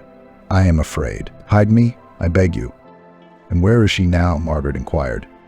I brought Helen to my place that day, and then we fell in love, married. We're expecting a baby, and all would be fine, but Helen is afraid of her ex-husband. We did some checking and found out that Anderson has a reputation as a black widower. He eliminates brides and then embezzles their property.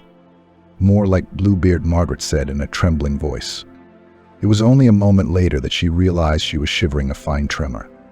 Yes, indeed, Nicholas nodded. But hasn't anyone reported him? The stunned girl asked. No, the gravedigger shook his head. They're afraid. This Anderson has powerful patrons. That's why Helen has been hiding from him for a year, and recently she happened to see you together in town and decided to warn you. But how did she get my address? Margaret felt like she was having a bad dream.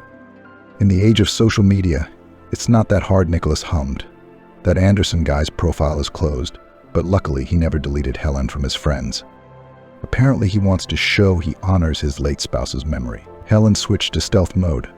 Found you through it. And then, it's a matter of technique.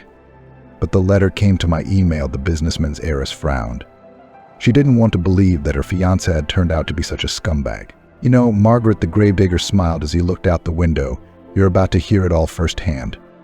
The appearance of a young pregnant woman in the gatehouse dashed all her hopes that she was dreaming, albeit a creepy dream nonetheless. There's an email address on your page, Helen explained with a smile. I signed with my first and last name in the expectation that they are known to you. The hope, of course, is 50-50, but what if you were lucky? At any rate, I knew the name of the unfortunate woman who was at Anderson's before me. Margaret remembered that not long ago she had converted her profile into a business account and posted an email address for potential clients. Well, that had served her well. However, something was bugging Margaret. But how come you were buried alive, she wondered. To be honest, young Mrs. Winston did not much believe the gravedigger and his wife. Did a young, healthy woman fail to defend herself? And who knows what these two men were up to? He drugged me with some kind of drugs. Then he took me to the river and threw me down, Helen said. But I was swept ashore by the current. Yes, but wasn't there an autopsy? There wasn't, the young woman confirmed. Anderson got his influential patrons involved and eventually got the autopsy not to take place. Helen was buried promptly. But apparently she was born under a lucky star. Already in the grave, the young woman came to her senses. Terrible, Margaret exclaimed. She was now quite sure that Helen's grave was indeed empty. But what was to be done with the groom now? Turn him into the police. Where's the evidence against him? You should never have gone to the police in the first place, she sighed. You can't prove anything now. I wouldn't be so sure of that, Helen objected. You can prove anything if you want to. I've got an idea. What idea? Margaret wondered, feeling the thrill of the hunt. Margaret thought it over and decided that Helen's idea would most likely work well. I'll do it, she said. They agreed to keep in touch, and Margaret rolled into town. At first there was nothing on the tape, and young Mrs. Winston even felt a little disappointed. It had been a hectic day and Margaret was disastrously busy. By the end of the day she had quickly got Helen on the phone, and when she reached home she collapsed into bed and fell asleep instantly. The next day, when she had a spare moment at work, Margaret decided to review the tape. When she saw Anderson on the screen, she held her breath and suddenly noticed that her fiancé had slipped something into the carafe into which Margaret was pouring homemade lemonade. Rewinding to yesterday's tape, she found Anderson doing the same thing and almost shrieked. How could I have been so careless? Margaret scolded herself. You could really poison yourself. When she returned from work, she immediately poured out the contents of the decanter and rinsed it thoroughly. Margaret suddenly remembered her lethargy of yesterday. She was already exhausted at work, and then she was refreshed by her favorite drink. So it was no wonder Margaret hadn't even had the energy to wash herself. She assumed that Anderson was giving her sleeping pills, and from that day on she tried to replace the contents of the carafe. Margaret also made sure that Anderson did not put drugs in her tea or coffee. But one day she miscalculated. Margaret had no idea that he had already noticed her pouring the sleeping pills out of the decanter. After taking a sip of the medical poison, the girl fainted. Well, my love, it's time, Anderson thought, and began another operation, the removal of the body. Anderson decided to wrap the bride in a rug, take her to the woods and bury her. He remembered that both rugs were in the pantry. The woods were half an hour away.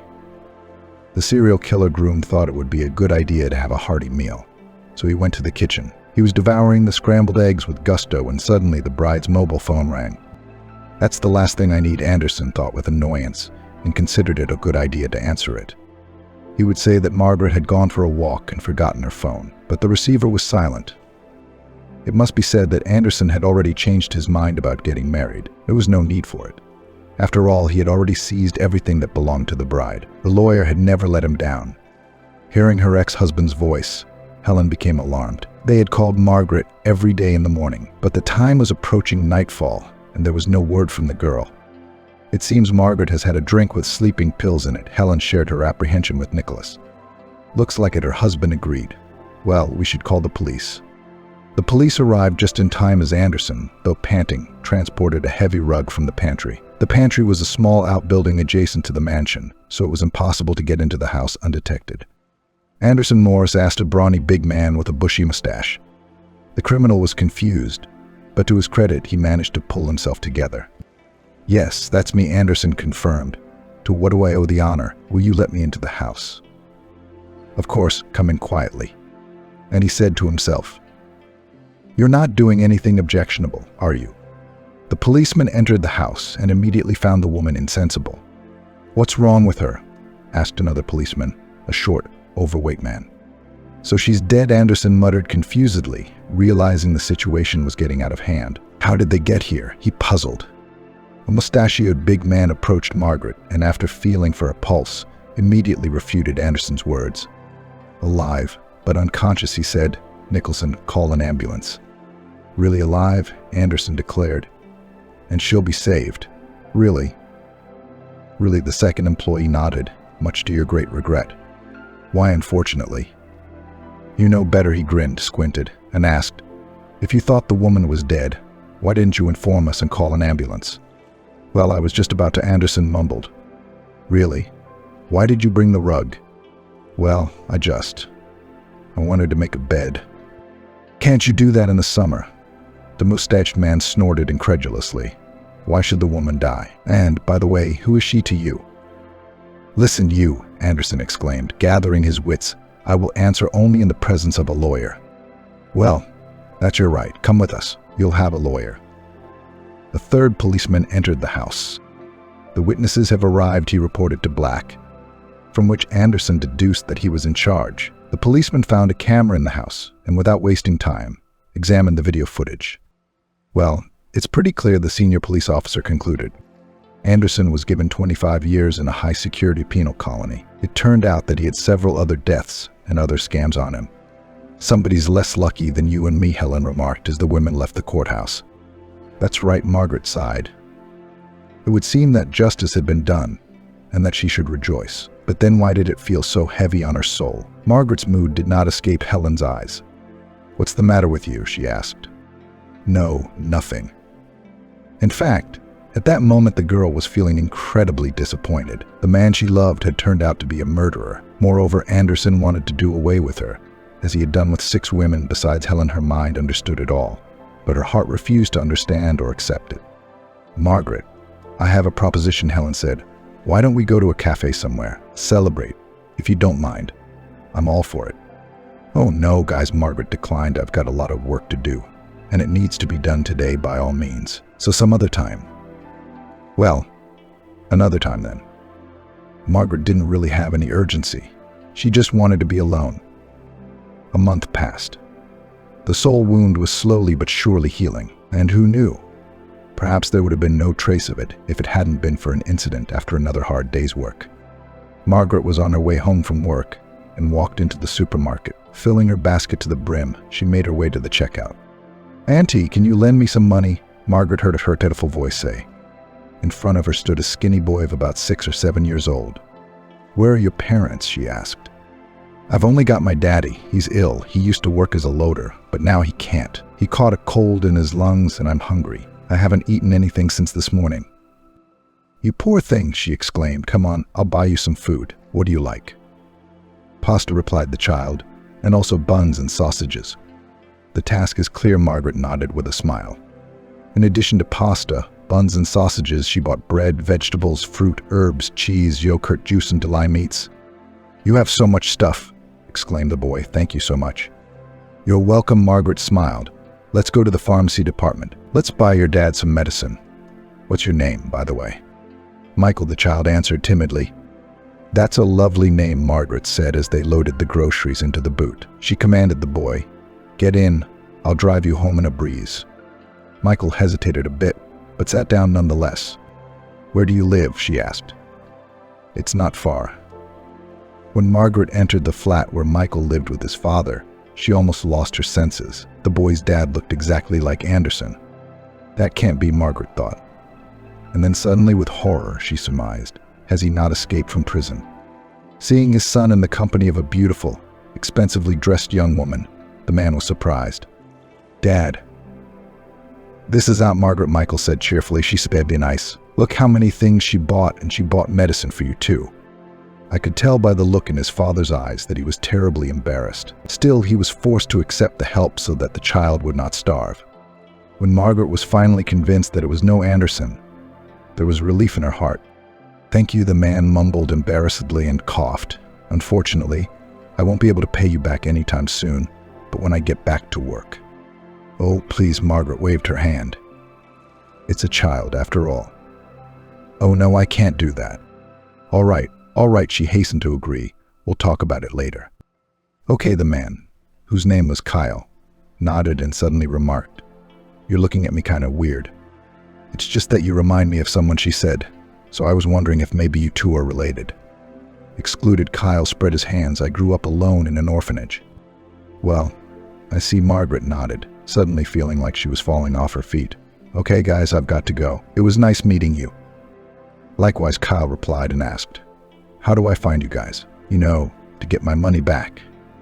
What a sensitive guy, Margaret thought, and handed him her business card and left the flat. On the way home, she pondered how many coincidences there were in life after all. Margaret was sure that Anderson and Kyle were probably related to each other and had somehow been separated. She suddenly realized that she really wanted to solve this mystery, so she decided not to lose sight of them. But that was not the only reason. At first, Margaret had been afraid to admit it even to herself. But the truth was obvious. She still loved Anderson, so why not turn her attention to his supposed twin brother? After all, you might say, the same person, although, as it turned out, not quite the same. Despite the striking resemblance, Kyle was the exact opposite of his convicted brother. He kept saying that he would be sure to give Margaret the grocery money, while Anderson wanted to rip her off. All the next day, she racked her brains for an excuse to show up at their flat, but she couldn't think of anything. And when she stopped by the same supermarket after work, she saw Michael there again. "Well, hello there," she said cheerfully. "Hello," smiled the boy. "Are you coming to see us again?" "Why?" she asked, thinking happily. Now we have an excuse. And so she entered their flat. Margaret wondered where Kyle's wife had gone, but she didn't ask. What if she was an alcoholic or worse? A drug addict, deprived of parental rights. She remembered Anderson's story about his wife and grinned wryly.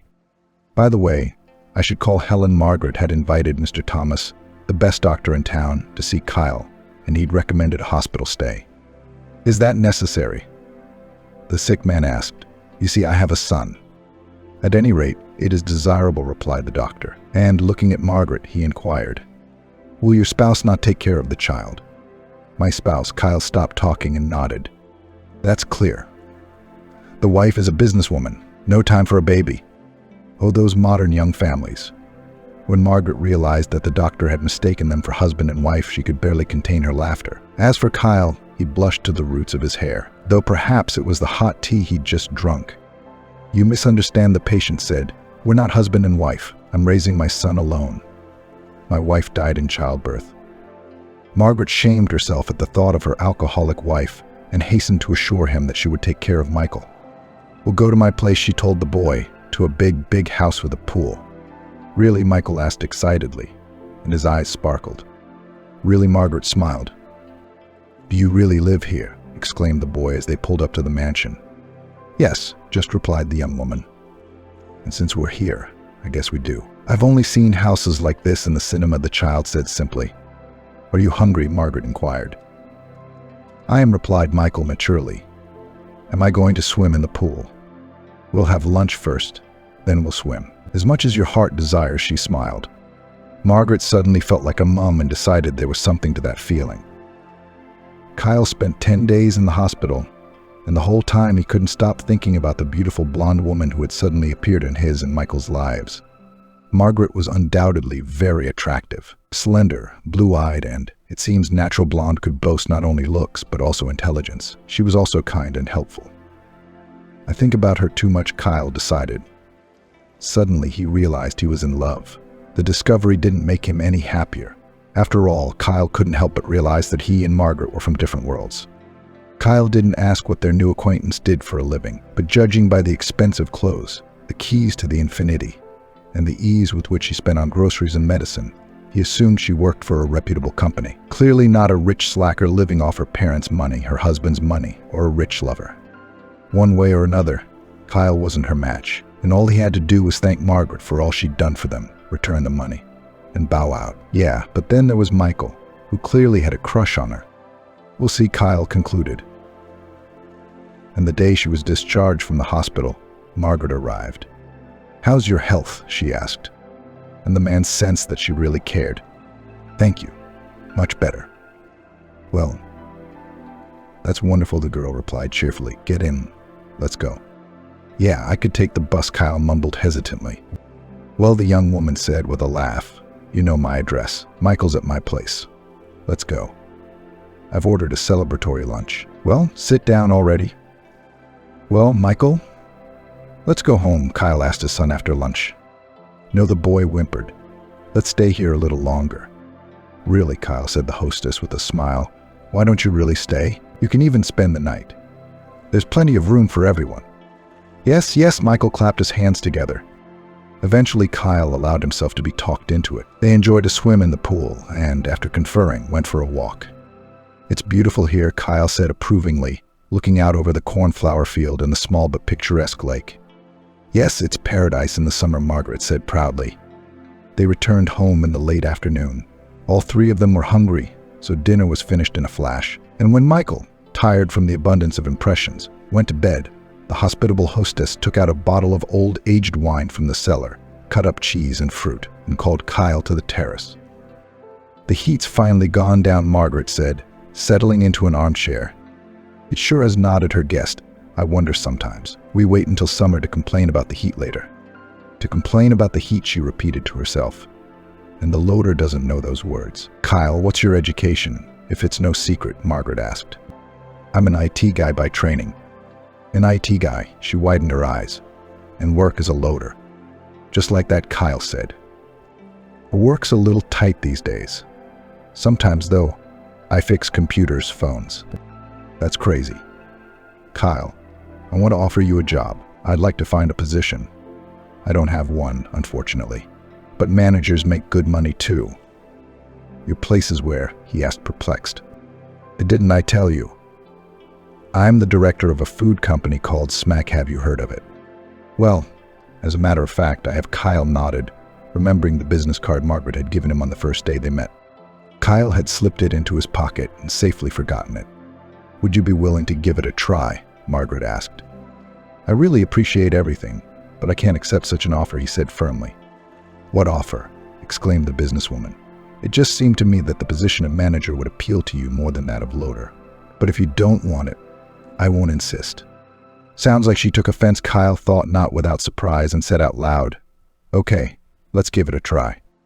Being a manager was much more interesting than being a loader, and Kyle was doing a great job. Some people, however, looked at him askance, saying that his boss had her eye on him and had put him in a warm place.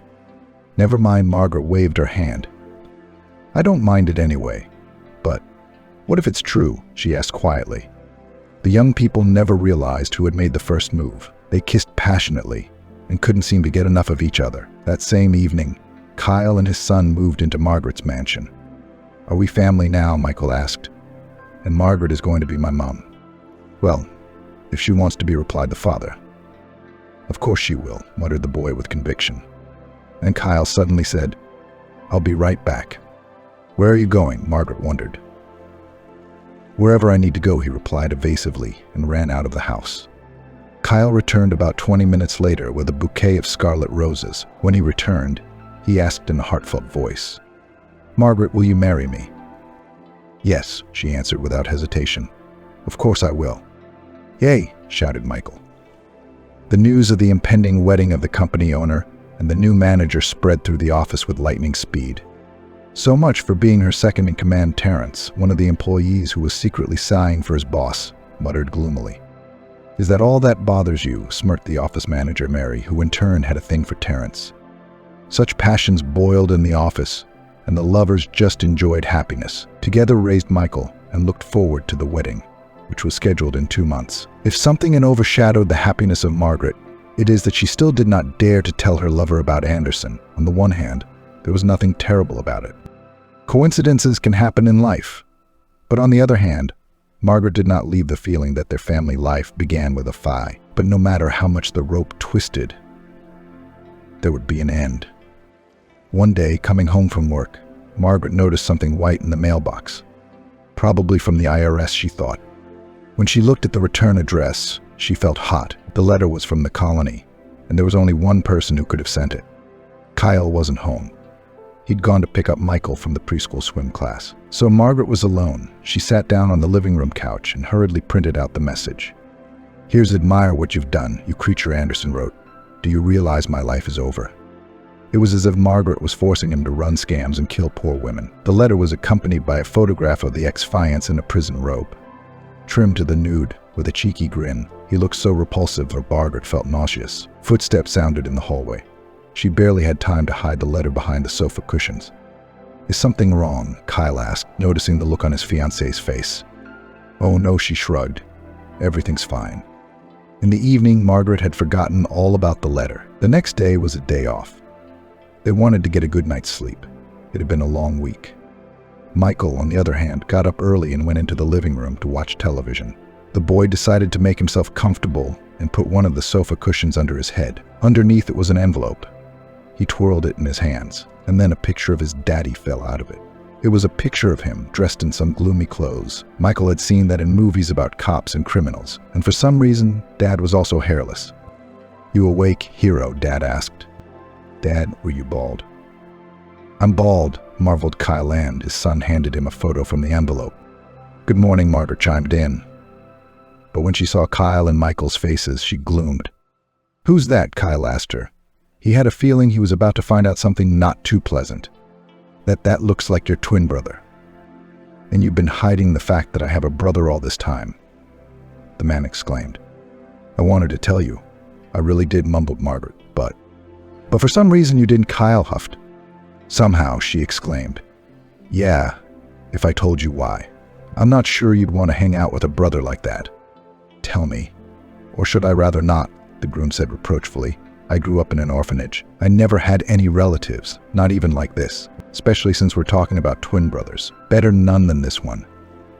The young woman never managed to find the words that would fully characterize the scumbag. "I did love him, but that's in the past." Now Margaret loved Kyle, but it seemed their relationship was now in question.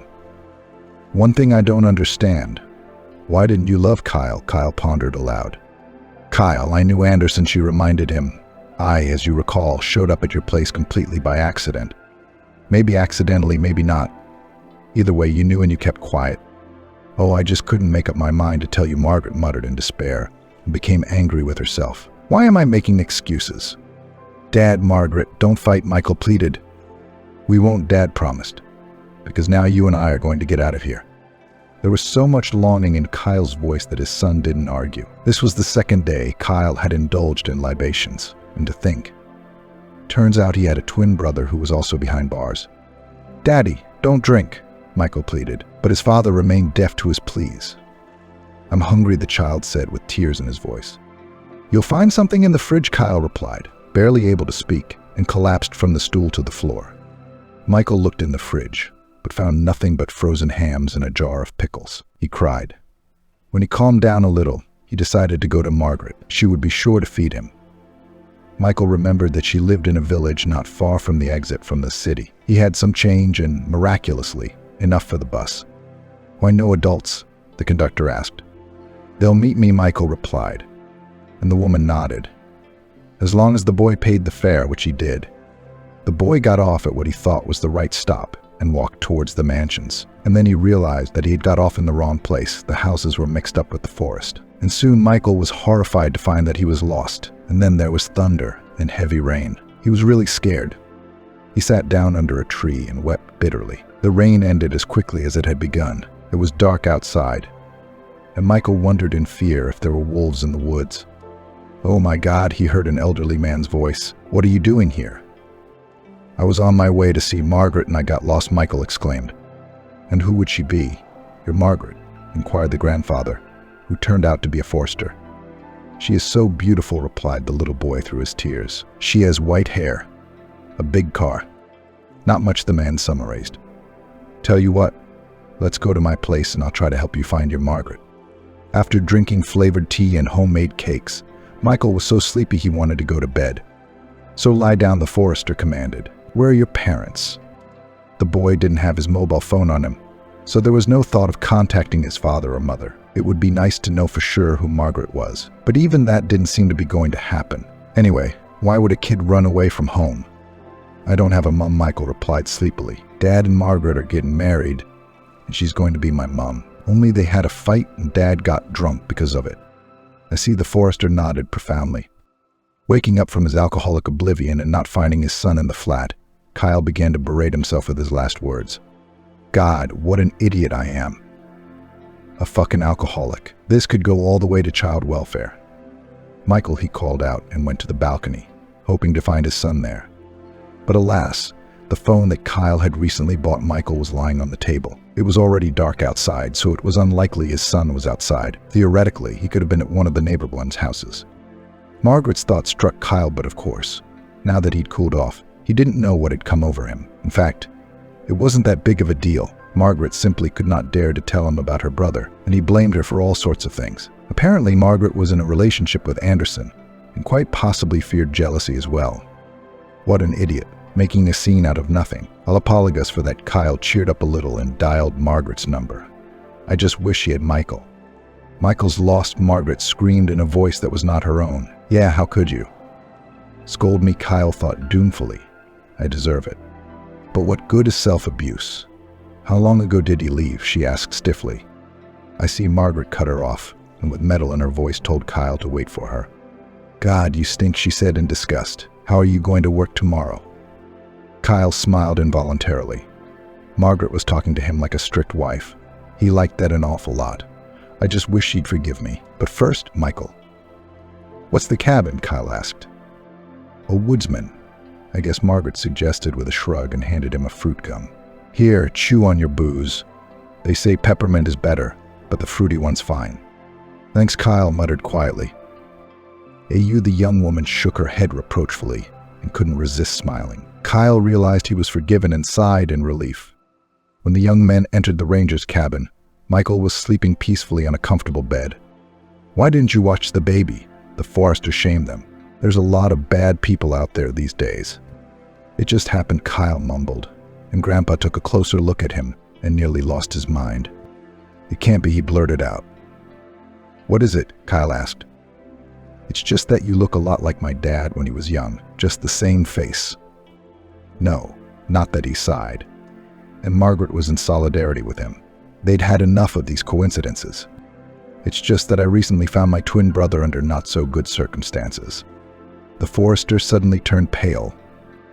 Oh my God, the older man exclaimed, and the lovers literally felt with their skin that another secret was about to be revealed. But this time all must be well. Twin brother, you say? Guys, how about some tea? They drank an incredibly delicious currant drink, and the Forester, whose name was Jonathan, reminisced. Many years ago his wife had given her children to an orphanage. A cruel act, of course. But it wasn't that simple. He said Annie was unwell. Then Jonathan went hunting and was attacked by a bear. He took a beating from the bear. The man thought he wouldn't make it, but he did. Jonathan was rescued by a gamekeeper. It took him 3 months to get home from a remote part of the forest. In the meantime, his wife, certain that Jonathan was no longer alive, became depressed. She got on a bus one day and took the boys to an orphanage, but she never told me which one, the Forester said with a sigh. You weren't looking for us, Kyle asked. Well, if that's us, of course. I'm pretty sure it's you, Jonathan said with conviction. Looking for us, of course. But Annie couldn't even explain very well which orphanage she'd turned you into. There were several in the neighborhood, in different communities, and you were nowhere to be found. I thought you'd been adopted. Besides, some orphanages were closed and the kids were taken to other cities. After all, I was away for 3 months. What happened to your wife? Margaret inquired. Annie was diagnosed with a severe mental disorder and soon she was gone. The story the Forester told was not a positive one, but Kyle felt a sudden warmth in his heart. Michael had been found, And wasn't that something to be happy about? Plus, he'd found his brother and his father. And even the fact that his mother had abandoned him and Anderson like unwanted kittens didn't dampen his happiness. All three of them were silent. Each was thinking about something else. "Dad, Margaret, aren't you two fighting anymore?" Michael's voice broke the silence. "No, my golden one," the young woman replied fondly, and everyone laughed with relief. "The probability of parentage is 100%, announced the female lab employee solemnly. "Thank you," Kyle thanked her with a smile. Now he had a father, and Michael had a grandfather, and this grandfather had saved his grandson from spending the night in the woods. It was no other way than Providence had led them to each other. And Kyle had a brother named Anderson, and no matter how much Margaret resisted, he was determined to keep in touch with him. Blood from a sibling is not water. "What if he doesn't want it?" the bride asked. "And my husband. Men like Anderson don't care about anything but money." "We'll see," Kyle said philosophically, and Margaret knew he was determined. But she didn't have time to worry about her ex-fiancé. First of all, today was the last fitting of her wedding dress, which Helen, her future maid of honor, was helping her with. And secondly, she had a visit to the gynecologist. Yesterday, the happy bride took a pregnancy test, which showed 2 stripes. All that remained was to find out when a new life had been born in Margaret. "Kyle, are you very busy?" she asked. The young woman had just come out of the doctor's office, and she couldn't wait to tell her fiancé the happy news. "I'm always free for you," Kyle assured her. "Like a disciplined subordinate, though," he added. "A little busy." "Well," commendable Margaret said cheerfully, "and what do you say, as a future 2-time father?" "I'll say I'm the happiest man in the world," he shouted. The little girl was a miracle. As blonde and blue-eyed as her mother, she looked like a little princess. The caring one was Michael. He cared for his little sister in such a touching way that Margaret sometimes had tears of sympathy. And today his son had made a cake of biscuits. Cassandra was 1 year old today. "She's going to be a pastry chef," said Grandpa Jonathan, who was a frequent visitor to the house. "Not the worst profession," by the way, the daughter-in-law replied. "Getting plugged into the family business. Isn't that bad?" "Who's arguing?" Michael was busily running around the house, helping his mother set the table. And soon Kyle arrived, laden with bags from the children's specialty shop. His husband entered the house with a huge pink-colored stuffed elephant and a bunch of balloons with painted dolls on them. And on the largest of them was a glittery inscription, "Happy Birthday, Princess." The little girl looked at all this splendor with delight, and the hearts of her parents, grandfather and brother swooned with love and tenderness for the youngest member of the family.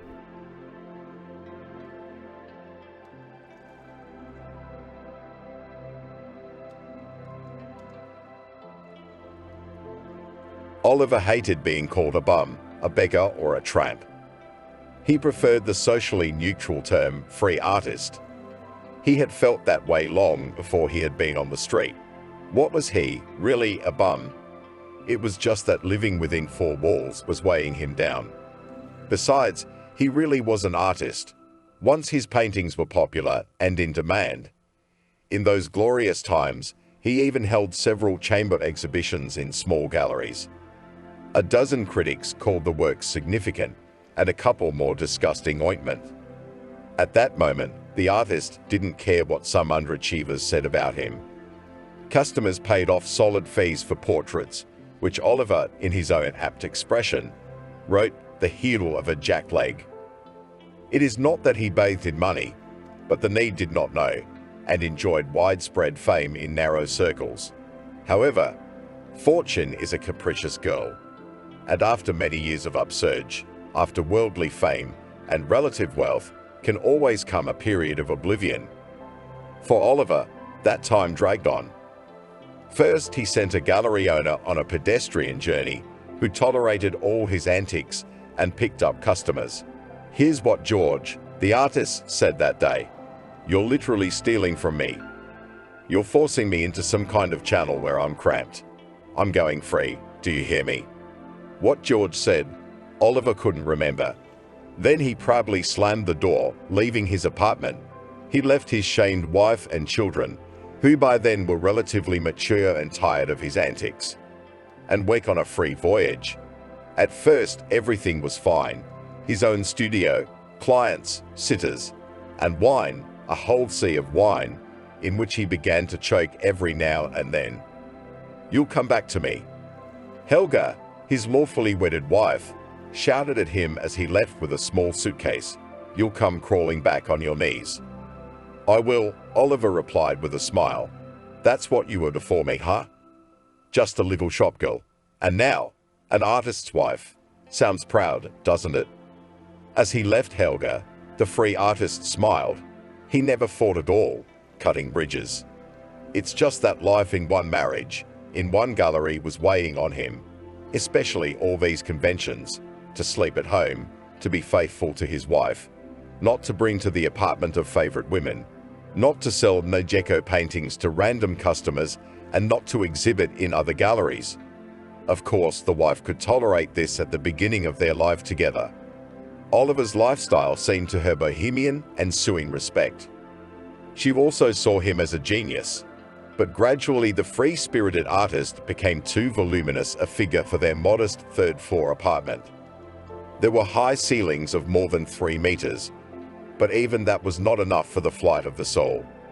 The gallery, which brought him a good income, also became too cramped. He saw himself as a rising star of world painting, but the outlines were ghostly. He was going to conquer Paris, Berlin, Madrid, one by one. And he would have, if it hadn't been for a morbid addiction to alcohol. So he left both the gallery and the apartment, where he even thought of going out of the window. But the third floor is too small for that flight, which sometimes allow themselves to make a saturated life creators. That's why Oliver went out not through the window, but through the door, and has been wandering the world for 10 years. "You are not a bum," said to him another acquaintance over a bottle of cheap wine. "You're the best artist in the world." "No," Oliver replied flirtatiously. "The best, but not in the world, but in the country."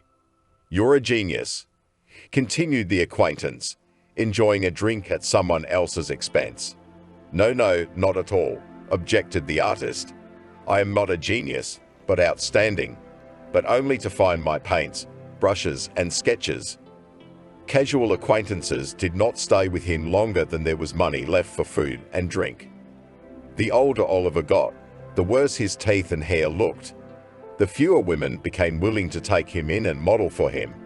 And now the thought of returning to Helga didn't seem quite so frightening anymore.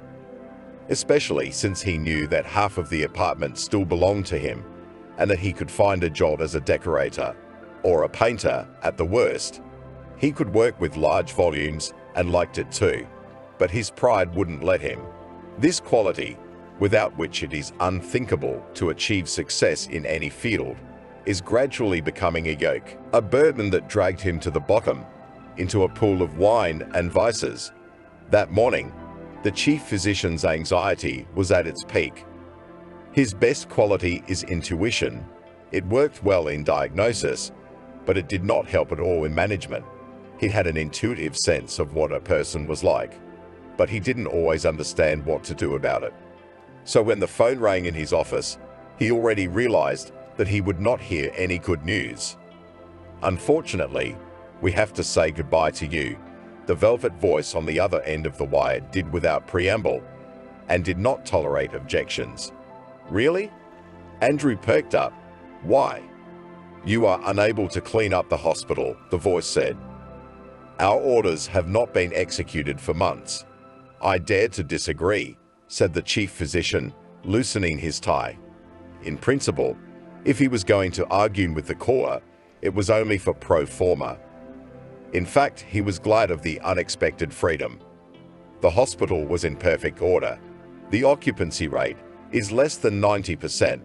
The recurrence rate is very low. "How long will you put up with the ritual store near the main entrance?" The voice asked. "How many complaints do we have to listen to before we reach your mind? Or at least your heart? What does it mean to tolerate?" The former chief physician was perplexed. A ritual store for the hospital is quite a thing. Their people can buy everything they need if something goes wrong. And in general, what are you implying? "Me?" The voice interjected. "You should have told me that a month ago." Silence. Andrew really couldn't and didn't like to lead. All affairs were handled by his deputies, to whom he gave full freedom of action. In fact, He was the one who started the funeral parlor of some shrewd businessman. But the hospital received money for the rent, and also, according to Andrew's firm belief, the proximity of such an institution should discipline the patients. "I'm giving you one last chance," the voice said. "I was persuaded to fire you for incompatibility with your position, but you understand, you won't be able to. I get the hint." Andrew reported cheerfully, "It's easy. I'll write a letter right now, but don't forget that I am a materially responsible person. To whom will I transfer the household? What if the new person is missing something?" "For this, do not worry," assured the voice. "Make an inventory and leave the business. The new head doctor is not your concern." The voice hung up. Andrew sighed. This is not how he had imagined his departure. In fact, it's even better. There would be no proceedings, lavish send-offs and tears of longing. He would write a statement, leave his keys and goodbye. He couldn't wait to get back to practicing medicine. Better yet, to go to some remote village with 10 houses and treat there. That's where the life is. That's where the real challenges are. To lead a large hospital he liked at first, but gradually all the pleasure came to naught. Half the time all he did was sign papers and deal with the complaints of disgruntled patients. "Christopher," Andrew said, pressing the call button. "Christopher, dance. You're going to have a new boss. The weather can be nice in September, but it's best not to take any chances." That's why Oliver wore a raincoat. You never know when it's going to start raining. Winter was coming soon, so the free artist had to find a temporary home. He had an option in mind. His once good friend, whom he called not an artist, but a craftsman. To ask him for help, he had to step on his own pride. After making his way to the private sector, he went through the open gate without a bell and knocked on the door of the cottage.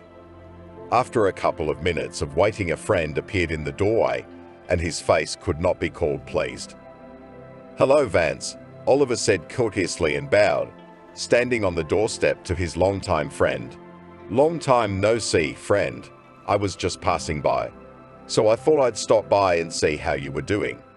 I'll see if you've restored the gazebo that I destroyed last time due to my gross negligence." "What do you want?" the man answered rudely.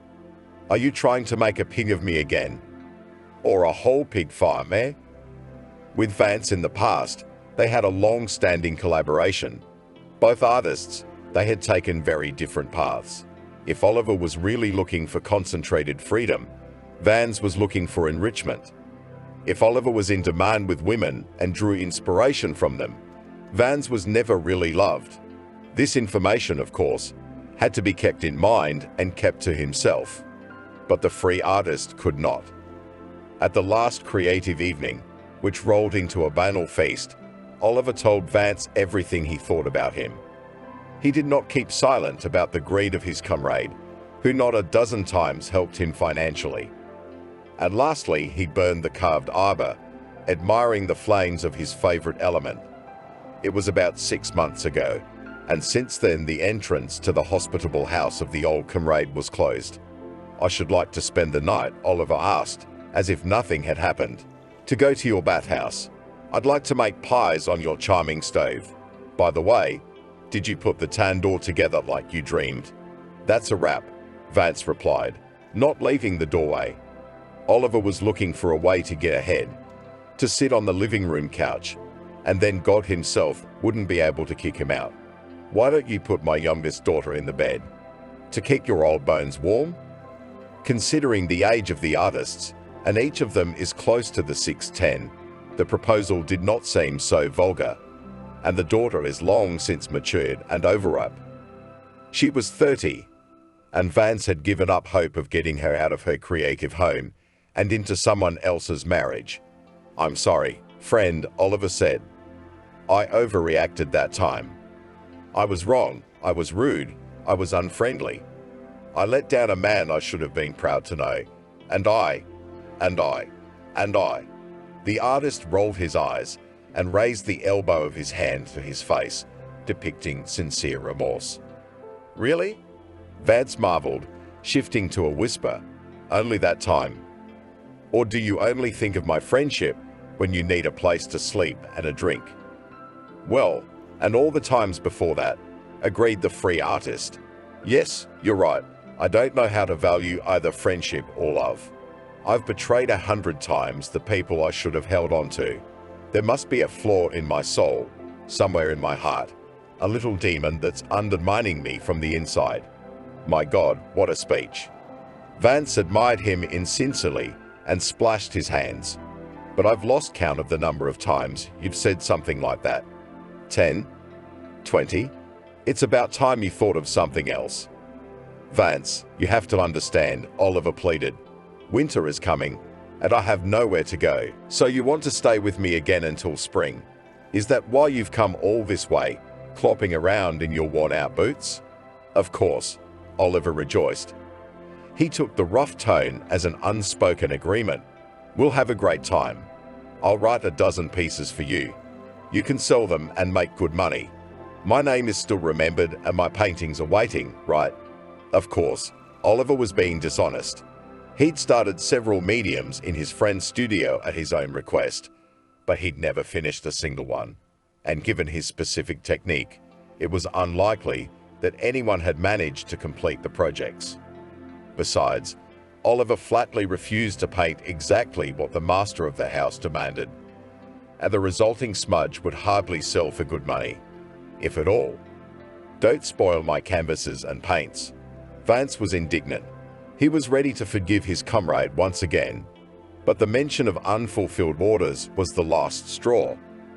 He was the one who had to work day and night in the workshop to meet the deadline.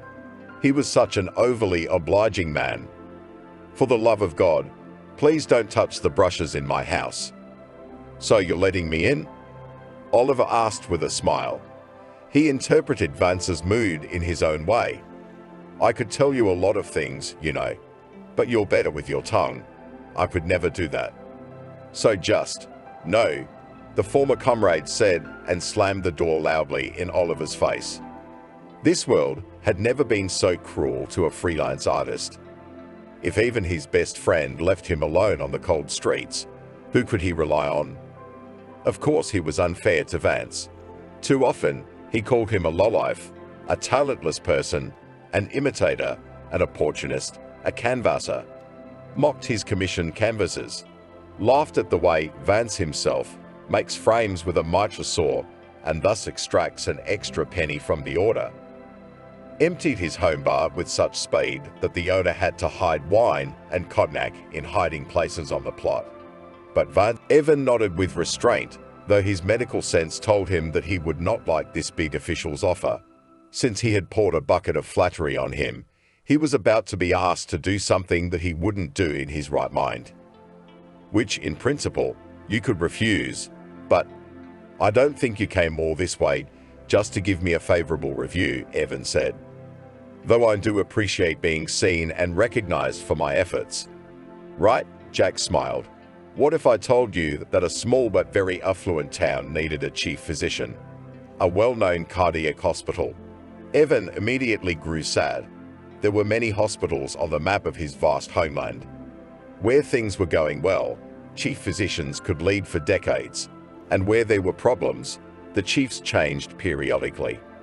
And where there hadn't been a real owner for a long time, it was hard to build a system from scratch. What city? Evan asked, even though he already knew what we were talking about. The city you know best, Jack smiled. The city that gave us such a promising and brilliant doctor. No, Evan cut him off. I'm definitely not going there. The smile never left Jack's face. An experienced official, he knew which strings to pull, which keys to press to get the right tune. And if the doctor couldn't be bribed with flattery, he had to use the heavy artillery. It's something he knew and loved. Rumor has it, the official yawned, that you can't find texture for your work. Work? Evan was surprised. Well, with good results. Jack stretched out, with the right persistence. Damn it, nothing is impossible in this world, my dear colleague. In two, Evan repeated in a tone that brooked no objection, and I'll be challenged by someone who actually knows medicine, not a pretender. 2 years. The official savored these words like an expensive wine. Will you really have time, my dear colleague? And will I have time to convince everyone? I'll work nights.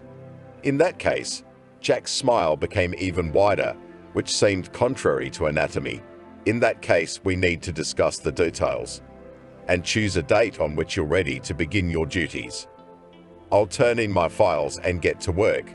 Friday at the latest. The official stood up, adjusting his jacket. Evan hated healthcare workers who favored formal dress.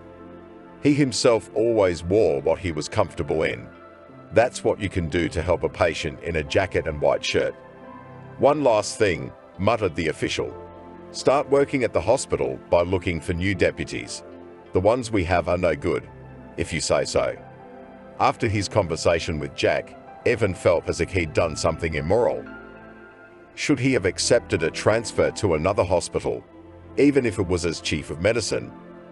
He cherished the hope that as soon as he became a candidate of medical sciences, he would immediately break into the vertical of medical power and bring order there, so that hospitals and polyclinics would receive not only criticism, but also equipment and medicines. Still, the feeling was sickening. Why had he said he was coming to the new place on Friday? What was the rush? It was already Wednesday. Evan went to the smoking room he'd been avoiding for a year and a half. And there he met the man whose help he needed right now. Give him a smoke, he asked Carlo, his friend and longtime colleague. You quit, the doctor replied, taking a cigarette out of the pack. Yes, Evan agreed, lighting up, and picked it up again. I'm transferred. Tomorrow is the last day. Will now be the head doctor. I heard that, Carlo smiled. Rumors have been going around the hospital for a week. Congratulations. The smoke burned his lungs. Why is he the last to hear the news? When the big official from the Ministry of Health had announced his arrival, he had already suspected the possibility of a promotion, but he wasn't sure. Carlo could have at least hinted at it. I'm not happy about it. I've always dreamed of being a chief physician, but not in this hospital. Any reason? Carlo asked. Yes, there are. Deeply personal. Is it a lot of work? No, Evan shook his head. There's a patient there, you know. One I don't want to cross paths with. Patient? Carlo was surprised. Where are you and where are the patients, Evan? Are you going to celebrate the promotion or not? Only in a small circle. A very small circle. Cars were passing by, but they didn't care about a homeless man about to throw himself off a bridge. No one even slowed down to shout encouragement. After the foot got stiff, the free artist put it on the ground. Now they had to wait for the cramp to pass. In half an hour, only one patrol car had stopped near Oliver. The bridge, spanning high over the river, was the main attraction of the area. The water gave Oliver inspiration, and he had once painted a series of landscapes depicting the enchanting place. Come on, jump. Thomas demanded it. Jump. The whole town will breathe a sigh of relief. I'll keep going. The police inspector, if he followed all the instructions, was supposed to stall and dissuade suicides from jumping into the abyss, and also to furtively call a psychologist, so as not to provoke the person to take decisive action. But Thomas had deviated from the instructions by 180 degrees. He was fed up with the antics of Oliver, who thought he was a brilliant artist. Why didn't you leave? He asked. I didn't have time, the artist replied. Then fly away. How long am I going to stand here and cheer you up? At this time of year, the vagrant usually left the city and went to winter in warmer places.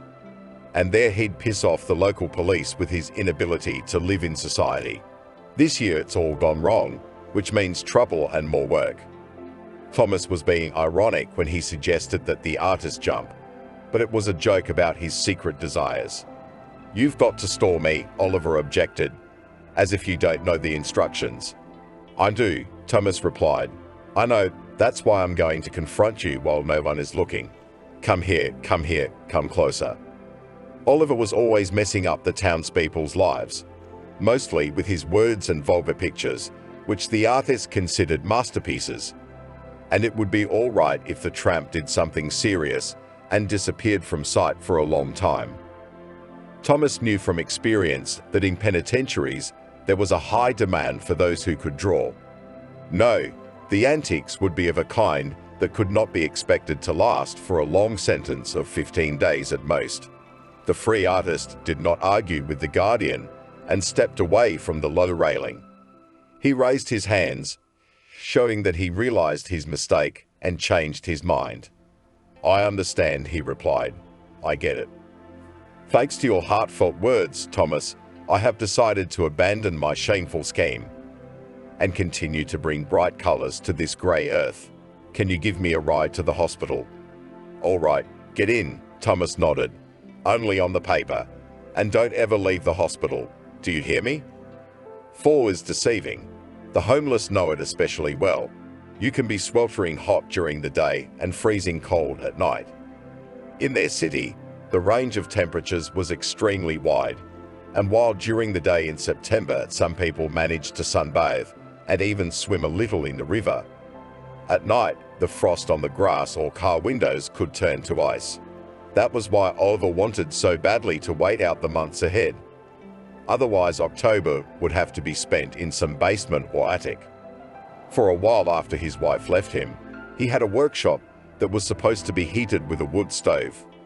Oliver had been told 100 times that the wood should be loaded into the furnace gradually, not to heat the stove to red hot. But what do these people know about art? Once, when he had a session with a charming model, he overdid it. The model wouldn't let go of her bra until the temperature in the studio was close to acceptable levels. So he loaded the stove to the limit and splashed kerosene to be sure. Of course, that house did not burn down. The firemen, who immediately arrived at the call and thoroughly doused the hearth of the fire, prevented it. But all 5 floors below the attic were seriously damaged by water. Not only his work, but also his pride died in this element. So when the frost comes, he'll have to seek survival in the basement. When I was in jail, liked to tell the artist after this incident. In fact, for violation of fire safety, he was arrested for only 15 days. Some hotheads at the time wanted to make the artist pay, but what can you take from him? Since then, Oliver was panic-stricken by Borgias, preferring to warm himself with firewater. The artist liked the cardiac hospital. The main building was 8 stories high, and not only locals were sent here. There is always someone to talk, fight, and drink with. Excellent canteen. If you know how to be persistent, they'll feed you well. The appearance was somewhat spoiled by the proximity of the ritual store. It was located in an annex near the main building, as if to suggest that it was waiting for patients who were not ready to follow the doctor's recommendations. Oliver didn't mind the proximity, for he wasn't afraid of death. He would have to wait out the future frosts, hold out a little, and then the street would be waiting. Alas, the medical registrar was not inclined to share his aspirations. "Patient, keep order," the woman asked. For 10 minutes now, she had been trying to explain to the free artist that becoming a hospital patient was not so simple. "We shouldn't hospitalize you without a referral. Don't hold up the line or I'll be forced to call security." She's new, isn't she? The threat made no impression on Oliver. As soon as the guard saw the troublemaker, he hid in his booth and just watched through a slit in the ground. Near the registrar's office, there was a decent queue. The artist was preventing those who really needed help from getting it. "And I say, you should not, but obliged to hospitalize me," shouted Oliver. "My health is disgusting. Look how my hands are trembling." The artist stretched out his palm. The tremor was visible to the naked eye. However, after so many years of drinking and wandering, it was a relatively minor problem. It was worse when it came to filling his stomach. Oliver hadn't had a poppy in his mouth since morning, and he was hungry and thirsty. "Man, I've told you for the last time, it's not allowed," the receptionist replied patiently. "First get a referral in the district polyclinic, then undergo an examination, take tests, and then welcome to the hospital. I do not have so much time," pathetically shouted Oliver. I'm dying, I'm dying. I need immediate, urgent care." "Next," said the receptionist, and turned away from the free artist. The angry crowd shifted the old man to the very edge of the counter. Outraged, Oliver was still making noise and swearing for a long time. He said that he had given himself to this city and people by immortalizing them both on dozens of canvases. Claimed he'd ruined his heart by worrying about the future of the locals. Like Michelangelo, he spent nights in the studio creating masterpieces, ruining his eyesight. He asked at least for free food vouchers in the canteen. But the crowd didn't listen to him and lived their own lives. "I'll complain," Oliver said finally, stopping at the guard's booth. "I'll go to the head doctor, then come back tomorrow," the man said. "There's a new head doctor on Friday, and we'll see if he'll listen to you." "Who said that?" the painter asked.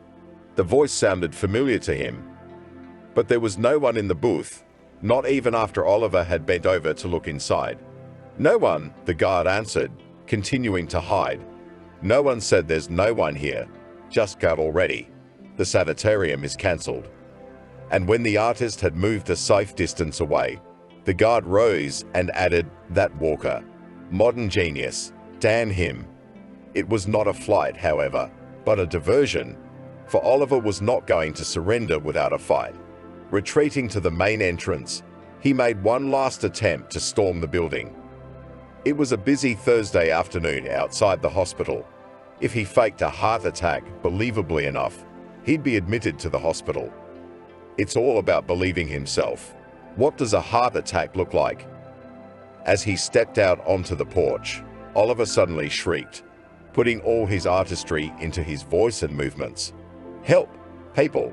Help me! I'm dying! Oh, farewell, motherland!" and collapsed on his knees. Apparently, the sudden action, hunger and forced sobriety had made him really dizzy. Oliver felt that he really didn't feel well, began to gulp air like a fish. The sounds began to drift away, and the picture first turned green and then dim. He grasped the handrail with all his might, but his weakened fingers couldn't manage it. "Is he ill?" the woman questioned, standing in front of the free artist. "Is he really ill?" "Coldly, citizen, coldly," said the guard. He ran up to Oliver with the most experienced man, the local Zaphos, the deputy chief physician on the economic part. "Now the doctor will say." "Calm down, I'm a doctor," said the storekeeper and pretended to check his pulse. The man knew Oliver all too well. The free artist had spent a couple of years in the ward on his floor, turning the model ward into an artistic commune. And then he'd kept himself discharged for a long time, faking heart attacks every now and then. When the superintendent took the homeless man's dirty hand, ostensibly to check his pulse, he immediately wanted to disinfect his palms. "Pulse is fine," the man said to the crowd. He didn't want to check the rest of his body. "He's just a faker who's gonna make normal people run out of room in the hospital. You grab the legs, I'll grab the arms." The guard and the storekeeper dragged the beggar around the corner, where he was much less visible. "It's nothing," Christopher thought. "He'll lie down for a while and then he'll be gone." However, how he has got into the part. Indeed, Oliver did not utter a sound as they dragged him, though the way was a decent distance. The artist's head was thrown back, so the men had to be careful. "What's the matter, imposter?" said the bolder guard as they laid Oliver down on the pavement. "Nothing to say, faker." The artist only mumbled something unintelligible. His consciousness hadn't left him, but it was very foggy, and even the feeling of resentment toward those who should have helped and saved him was dulled. He thought that if it was death, it was no big deal. It wasn't painful at all, and it was hardly scary at all. He had always dreamed of meeting a creator and asking his opinion of his own works, whether they were masterpieces or cheesy. There are several reasons why a person does not want to return to his hometown. The main one is the potential meeting with people you don't want to see at all. Evan is fully committed to medicine, a noble endeavor, and he's been dedicated. Cardiology is one of the most challenging fields, but it's also one of the most promising. Starting a new patient was like walking through a minefield, but a mistake here cost the life not the doctor, but his ward. After all, more people die from heart and blood pressure problems than from armed conflicts. It wasn't just about saving lives. The cardiovascular system fascinated the doctor so much that he saw it as a model of the universe. Evan could talk for hours about how this organ is organized, why people suffocate, and how important it is to keep healthy. But his passion for medicine had a downside. At 35, he had nothing besides a dizzying career. No hobbies, no home, no wife, no children. Loneliness sometimes burdened, but there was no shortage of potential female admirers. The reason for loneliness and reluctance to return to his hometown are closely connected. His entire childhood was spent in the constant scandals of his mother and father. In the end, his father left, loudly slamming the door, which his mother has never forgiven him. Yes, Dad's temper was too difficult, but Mom wasn't exactly easygoing either. So Carlo, Evan said, filling small glasses with cognac. Let's not drink too much, it's a lot of strain on the heart. Come on, replied his colleague and former subordinate. Once a week is fine. Carlo, you're upsetting me, Evan said, deliberately serious. Cognac can be consumed only in small doses, savoring the noble drink, and monitor your blood pressure and liver function. It sounds like a toast. Carlo smiled and sipped from his glass. On the occasion of the transfer, Evan unsealed a bottle of rare and expensive cognac, which was given to him by a grateful patient. I envy you, Evan sighed. You have everything, and a wife, and a son, and a daughter. And most importantly, no ambition. You don't want to be the head of the department or the deputy chief physician. What's your secret? It's simple, Evan, Carlo answered. Think about yourself. Think about yourself. Well, you'll make indicators to the ministry. You'll get the work done. You'll reduce the death rate. You can do it, Evan. I don't doubt it for a second. What's in it for you? You're just gonna hand your skills over to these frames. Your last name, your genes? Carlo pointed to a wall hung with certificates of appreciation and diplomas. Certificates from the many courses Evan had attended crowded around it.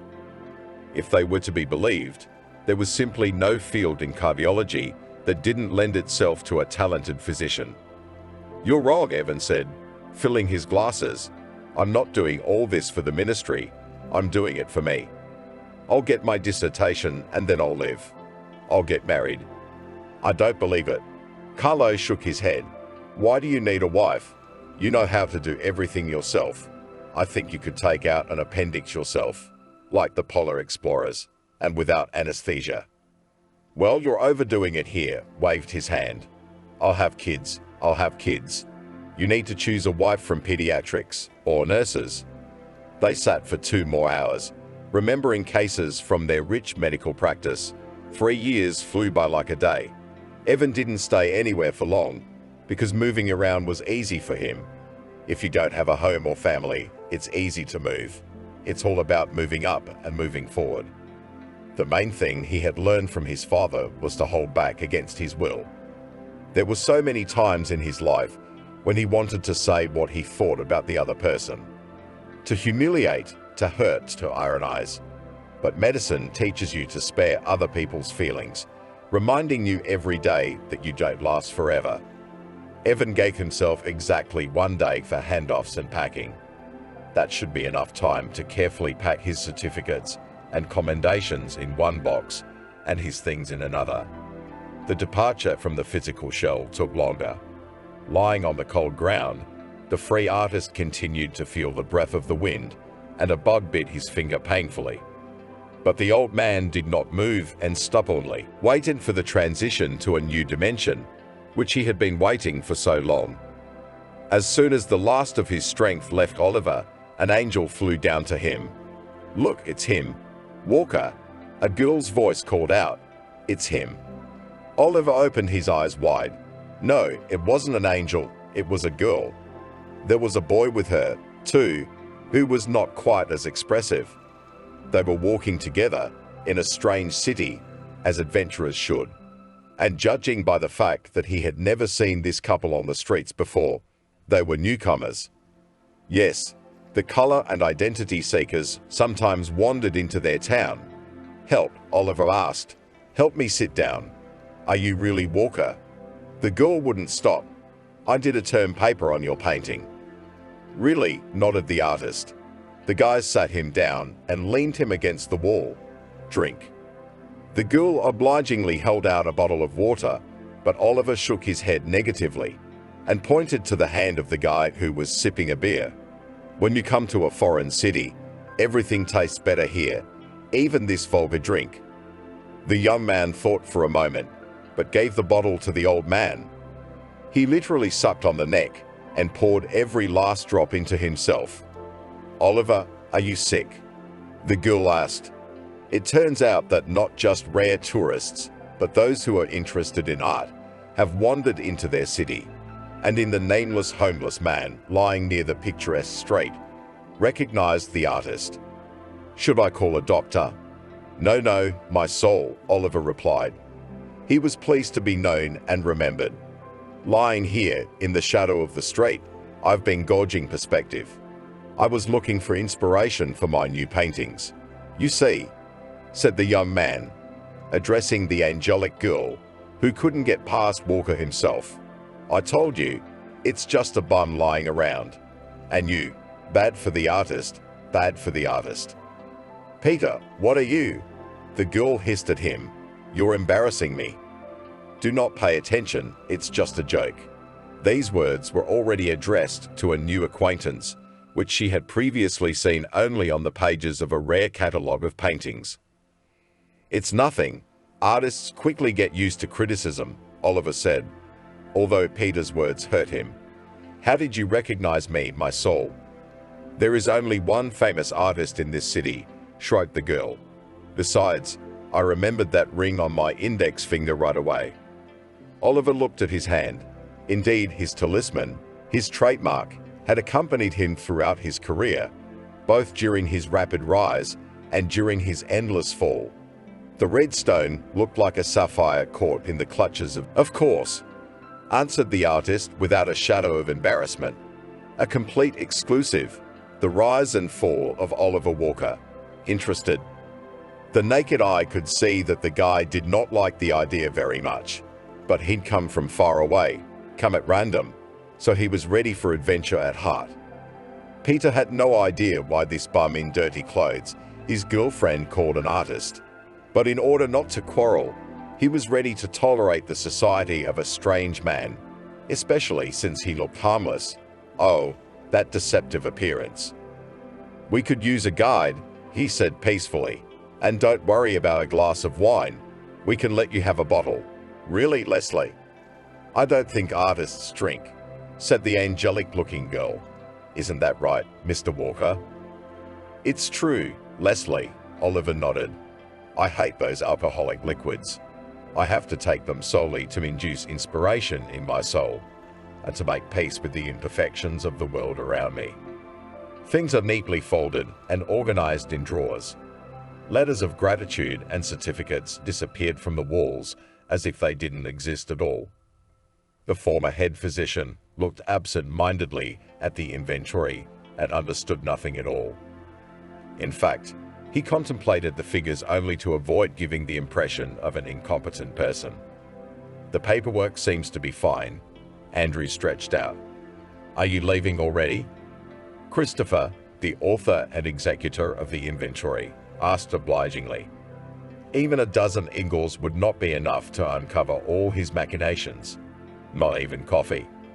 "No, no, thank you," replied the former chief physician, "and we will not convene the staff. Now we'll sign the documents, and that's it." The deputy chief physician was really upset. How will he live without this nice and completely talentless head? How will he pull off scams and receive public and invisible support? Now the former chief physician refused the farewell banquet, although he had every right to do so. "He's understandable." "Why were you fired?" Christopher asked in an innocent voice. He knew the reason, of course.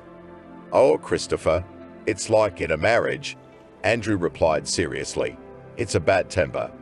"But not with his wife." "Oh, Christopher," said the former head doctor. The words of the deputy, that he is now a nobody, somewhat hurt. But by and large, they were fair. "I think I'll rest for a while. You know, running an institution like this is hard work. Anything else you need me to sign?" Christopher was thinking about how wonderful it would be to run a hospital. There's still a lot of areas where a good businessman hasn't stepped foot. But there was one small barrier between him and being head of the hospital. Small but insurmountable, at least at this stage of Christopher's career.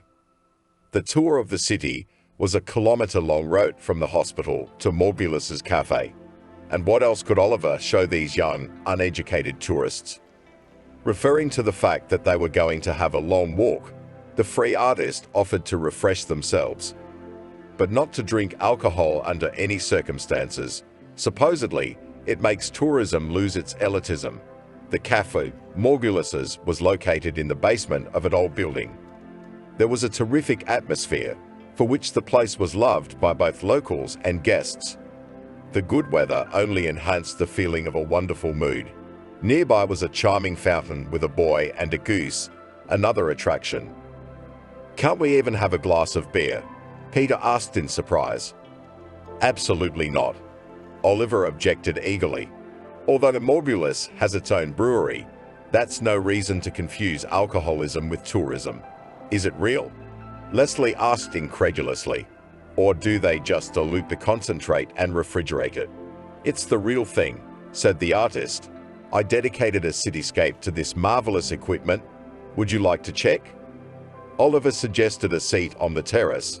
The weather was glorious, and he hoped that his dirty clothes would not give off an unpleasant odor here and spoil the mood of his unexpected sponsors. They took the large table the artist had pointed out to them. He himself positioned himself so that the waiter would not notice him until the last. When Mickey, the cafe worker, approached, he immediately put his hands to his sides. "You got your listeners again?" he asked, looking at Oliver. "What do you think you're doing, young man?" The artist was indignant. "My new companions have traveled a long way to enjoy the beauty of this city. I demand that their order be fulfilled as a matter of priority." "Who's paying?" Mickey asked unceremoniously. "We are paying," replied Peter with a smile. He must have misunderstood the waiter's aggression and thought it was some kind of elaborate game. "Mr. Walker said that they serve excellent beer here. We'd like to try the freshest." "Yes, bring 3 glasses of dark and 3 of light," Leslie asked. "Oh wait, you'll drink to meeting us too, won't you, Oliver?" "Well," the artist drummed his fingers on the table. "Only if you insist. But then I'd ask for more wings. These wings are great." So the waiter summarized. 3 glasses of light, 3 glasses of dark and wings. 3 servings, Peter said. "We can put down a deposit." "That won't be necessary," Mickey smiled. "Right away. I hope you know what you're doing, young people." Oliver really found an appreciative audience. A boy and a girl listened to his stories about how masterpieces were created. Anticipating a brilliant drink, he immediately became a goldsmith. The planning horizon of a beggar is narrowed down to one day, and if the future in this perspective is rosy, then you can relax. The day dissolved imperceptibly in the rays of sunset, and beer as smoothly passed into fortified wine. The tourists were quite tipsy, but the free artist could not boast of sobriety either. At such moments, he forgot that he had long ago lost his studio, lost his brushes and paints, and slipped to the bottom of life. He was awakening in him the very artist who, thanks to the efforts of unknown authors, got into the anthologies of creativity. "So when are we going?" Leslie asked. "To see the city?" "I could use a stretch." "You didn't stretch enough, my soul." The artist asked me sympathetically. "Waiter." No, I'd had enough alcohol." The girl waved her hands. "I'm not even sure I can go." The incomparable Leslie. The hop unleashed Oliver not only his tongue, but also his sinful thoughts. "Have you ever done any modeling?" He, no, smiled the girl. Why, am I suitable? Of course, the artist said eagerly. You can write anything, even an angel or a femme fatale. There are such universal types that... And Oliver went into a long story about how many models he'd had in his life. Leslie's cheeks reddened from the savory details, and Peter's fists grew leaden. He watched with anger as the low-down bum picked on his girlfriend right in front of his eyes, and she didn't seem to mind the attention. Listen, Mr. Nemtsov. Finally, Peter said. Walker corrected the artist and smiled disgustedly. Never mind. I think you've had enough to drink, and we've had enough of your drunken company. And you're not a very good guide either. The guy's diction, despite the amount of alcohol he drank, was clear. He only began to pull the vowels as if he was trying to speak in a chant. The fact that the artist was intoxicated was evident only by his sly eyes and increasingly swaggering behavior. So, listen to me, said Oliver, finishing his third bottle of fortified wine. You're a good-looking, handsome man, but you don't even know how to live. Me? Peter asked again. He had had less to drink, but he had not had much experience in this business either. And this old man, who was only trying to humiliate him, was getting on his nerves. Do you think that if Leslie had a choice, she would be with you? A man stupid and uncreative, would she have been with you? No, she'd leave. She'd go to an artist for emotion, for feeling. To someone who could give her not a new phone, but a storm of unrivaled feelings, immortalize her beauty on canvases, and that was the last straw. While Oliver continued his denunciation, the young man stood up, grabbed the artist, and threw him into the fountain with the chair. In flight, the artist experienced a feeling of lightness and longing. It was as if it was happening not to him, but to another person, and not in reality, but in a dream. After the splash of water on the terrace, there was a sepulchral silence. It was broken by Mickey's applause. Brilliant, said the waiter. The establishment will gladly give you a discount of 20% off the final check. It seemed to Paul that Oliver had gone to the bottom and was not coming out. Several customers ran up to the fountain to help the unfortunate man. Leslie seemed ready to fall through the ground from shame and embarrassment. Evan looked around the office to see if he'd forgotten anything important. It looked like he'd taken everything. Thanks to this madhouse, let's go to another one. For several years, he had been working as the head of the cardiology department, angry at someone, hoping for something, and now he was going to conquer a new peak. Evan was sure that one day he would be able to change the medical system so that it would turn to the patient, and along with the bureaucratic grin, it showed a nice, neat smile. So that's how we're leaving. He heard a familiar voice behind him. So we're saying goodbye, huh? Well, it's not like I'm a patient. I don't necessarily need to be treated humanely or humanized. Evan turned around. Victoria stood on the doorstep, the most talented nurse of the department, and also his favorite. She was an incredibly beautiful girl, with a chiseled figure and a charming face, but a sharp tongue. For the past 2 years, they only pretended not to meet and do not love each other. Rumors about their relationship circulated in the hospital, but Young and Happy denied them. We're not saying goodbye, Evan smiled. Am I moving to another planet? I'll be 100 kilometers away from you. Do you know how often we'll see each other? Once a month, at least. Victoria chuckled to make another barb, but suddenly cried. Cardiologist inwardly was ready for any claims, jealousy, shouting, but not for tears. This female weapon instantly forced him to declare surrender.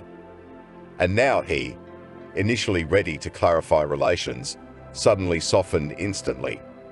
And he began to think how to calm the favorite, and at the same time to explain to her that the final separation is not in his plans. Victoria, come on, he said. I wanted to leave without saying goodbye. You're a fool, Evan, replied the girl. You're a PhD in English, but you're a fool. To league in English, you have to be an Englishman. And you, my cosmopolitan, can leave only foolishly.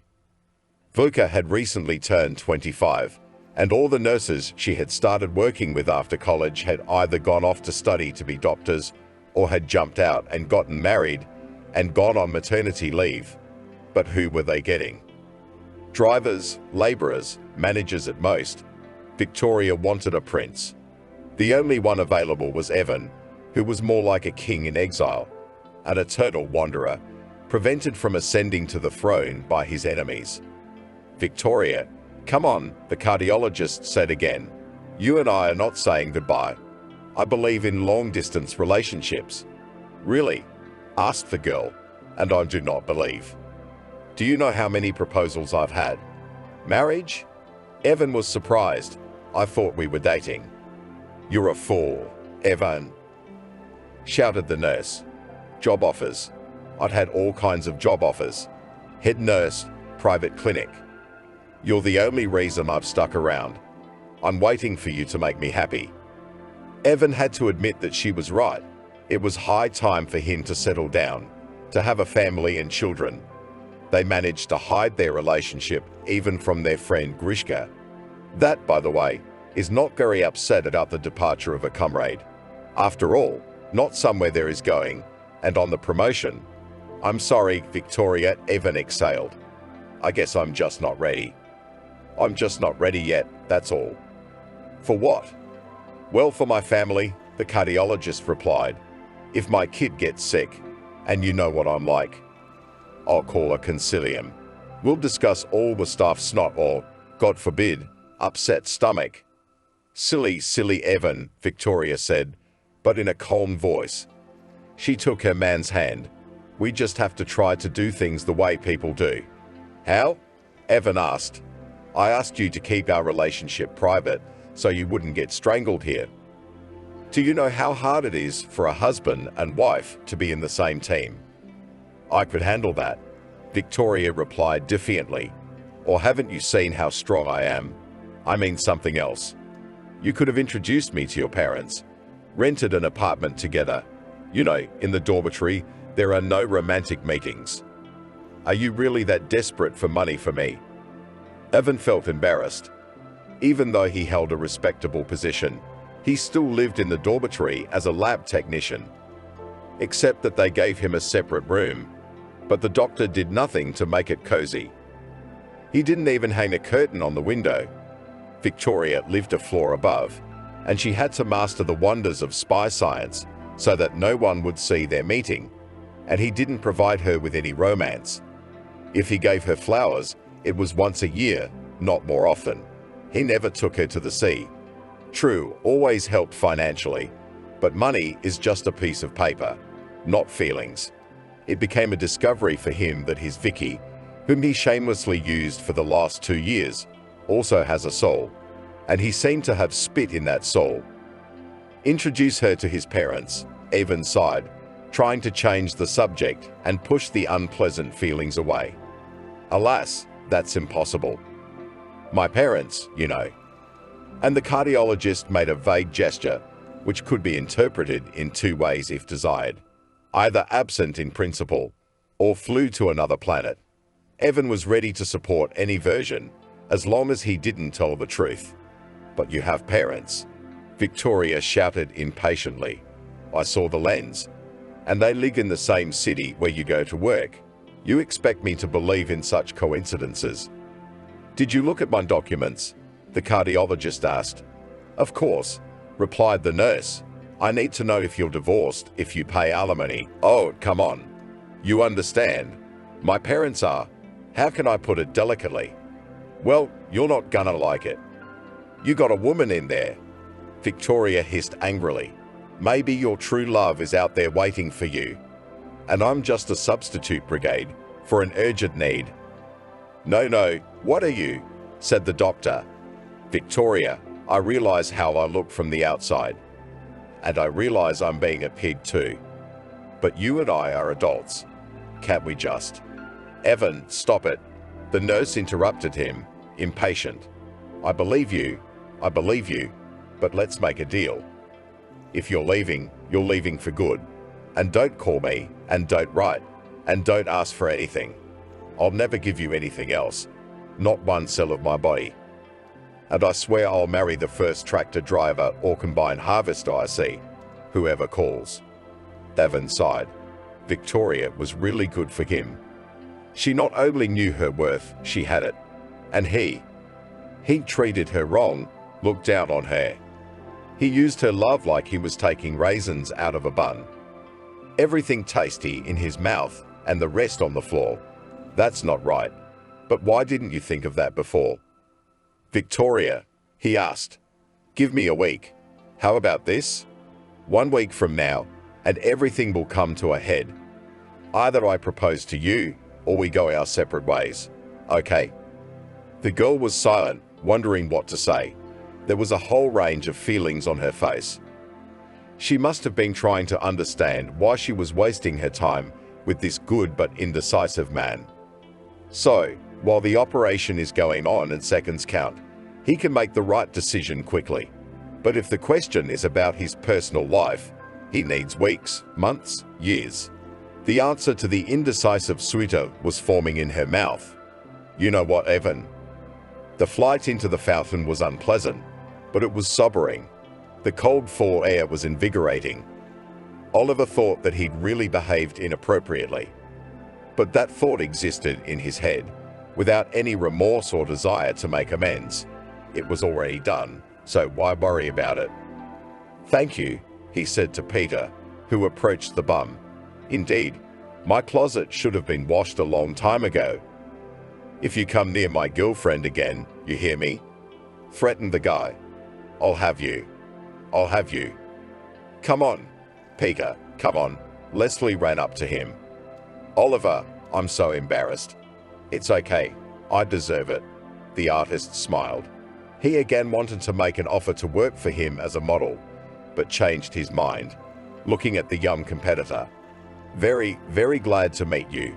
Young people, come to our city again." A murmur reigned in the cafe. The second waiter put a tray with 2 bottles of wine and rushed somewhere inside into the bottles. He was probably going to call Thomas to have Oliver detained and brought to the station, but such a prospect was not in the plans of the free artist. He thought that any situation, even the most unenviable, could be capitalized on. Besides, Oliver had a more pressing problem. He needed to dry his clothes before night fell. Of course, it wasn't as cold as December or January, but catching pneumonia was a real possibility. Fortunately, he already had a plan of action for such an eventuality. Getting out of the fountain, he slowly strolled away, and while the attention of all the visitors was drawn to the young hero who had sent him into the swim, Oliver nimbly stole 2 bottles of fortified wine left by the waiter and hid them in his coat. He walked out of the cafe with a victorious gait, waving goodbye to the woman at the table. Oliver moved a safe distance away, fearing not so much exposure as freezing. A plan to escape a cold death had already matured in his mind. Across the street from the cafe was a park that had recently been landscaped. They had put benches, gazebos, playgrounds for children, and most importantly, braziers where you could build a fire and use it to dry things. Oliver was lucky. Someone had recently roasted meat and left warm coals. The artist threw some brushwood he had gathered nearby and began to fan the flames. There was something philosophical in it, something eternal. It is true what they say, you can look at the fire endlessly. When the branches were burning, he put a couple of logs to them, as if they had been left there for him. When he was warm enough, Oliver found a large bough, pressed it into the ground, and hung up his coat to dry. He put his boots and socks on the edge of the brazier, away from the flames. He buried his feet in the sand mixed with ashes and sat down on a log. So he spent 2 hours warming himself by the flame and sipping wine from a bottle. The blissful warmth spread both outside and inside his body. Soon all problems began to recede to the periphery of his consciousness. Also, a great idea popped into his head. Who said he couldn't go to the hospital? When it gets dark, he'll climb in through the window. He'll pick any room. lie down in an empty bed and tell the patients. Do they have every single person in there accounted for? When it was finally dark and Oliver was dead drunk, he began his difficult journey to the medical center. It was not only the darkness, which was at least diluted by the streetlights, but also the native soil. It was trying to jump up and hit him in the face. He had to put his hands out so as not to scratch his nose. Finally, the hospital buildings appeared. The free artist, although he did not consider himself an old man, was no longer suitable for acrobatic feats. Conquering the fence seemed to him like climbing a mountain peak. He urgently needed an open window to get inside. Even the second floor was an insurmountable obstacle. But he was lucky. Someone had left a window open in the hospital annex, right near the main entrance, just where the guard and some other character had taken him today. It was at this point that the elevation went down, so it was possible to get to the open window without too much labor. The free artist was jubilant once inside. In the pitch darkness, he felt how drunk he was. There was a sepulchral silence in the ward. The patients were barely breathing, and Oliver sneaked around so as not to wake them. In the darkness, he felt the bed and groped for it. It was small, narrow, and the bureaucrats were saving money on everything. There was no blanket, and the pillow was small and ridiculous. This one was definitely unoccupied. Oliver crawled onto the crib, covered himself with a sheet, and fell into a dead sleep. It was comfortable, soft, warm, and peaceful. For some reason, the bed had soft sides, but the intoxicated mind of the free artist did not pay any attention to it. The arrival of the artist did not wake anyone, although he was making a lot of noise. I wonder why. Helga couldn't help herself from the happy news. Her son was returning to the city. Not just anyone, but the head doctor of the local hospital. She couldn't believe her happiness, that such a negligent father could have such a wonderful offspring. Evan didn't spoil her with visits, but he didn't disappoint her with calls.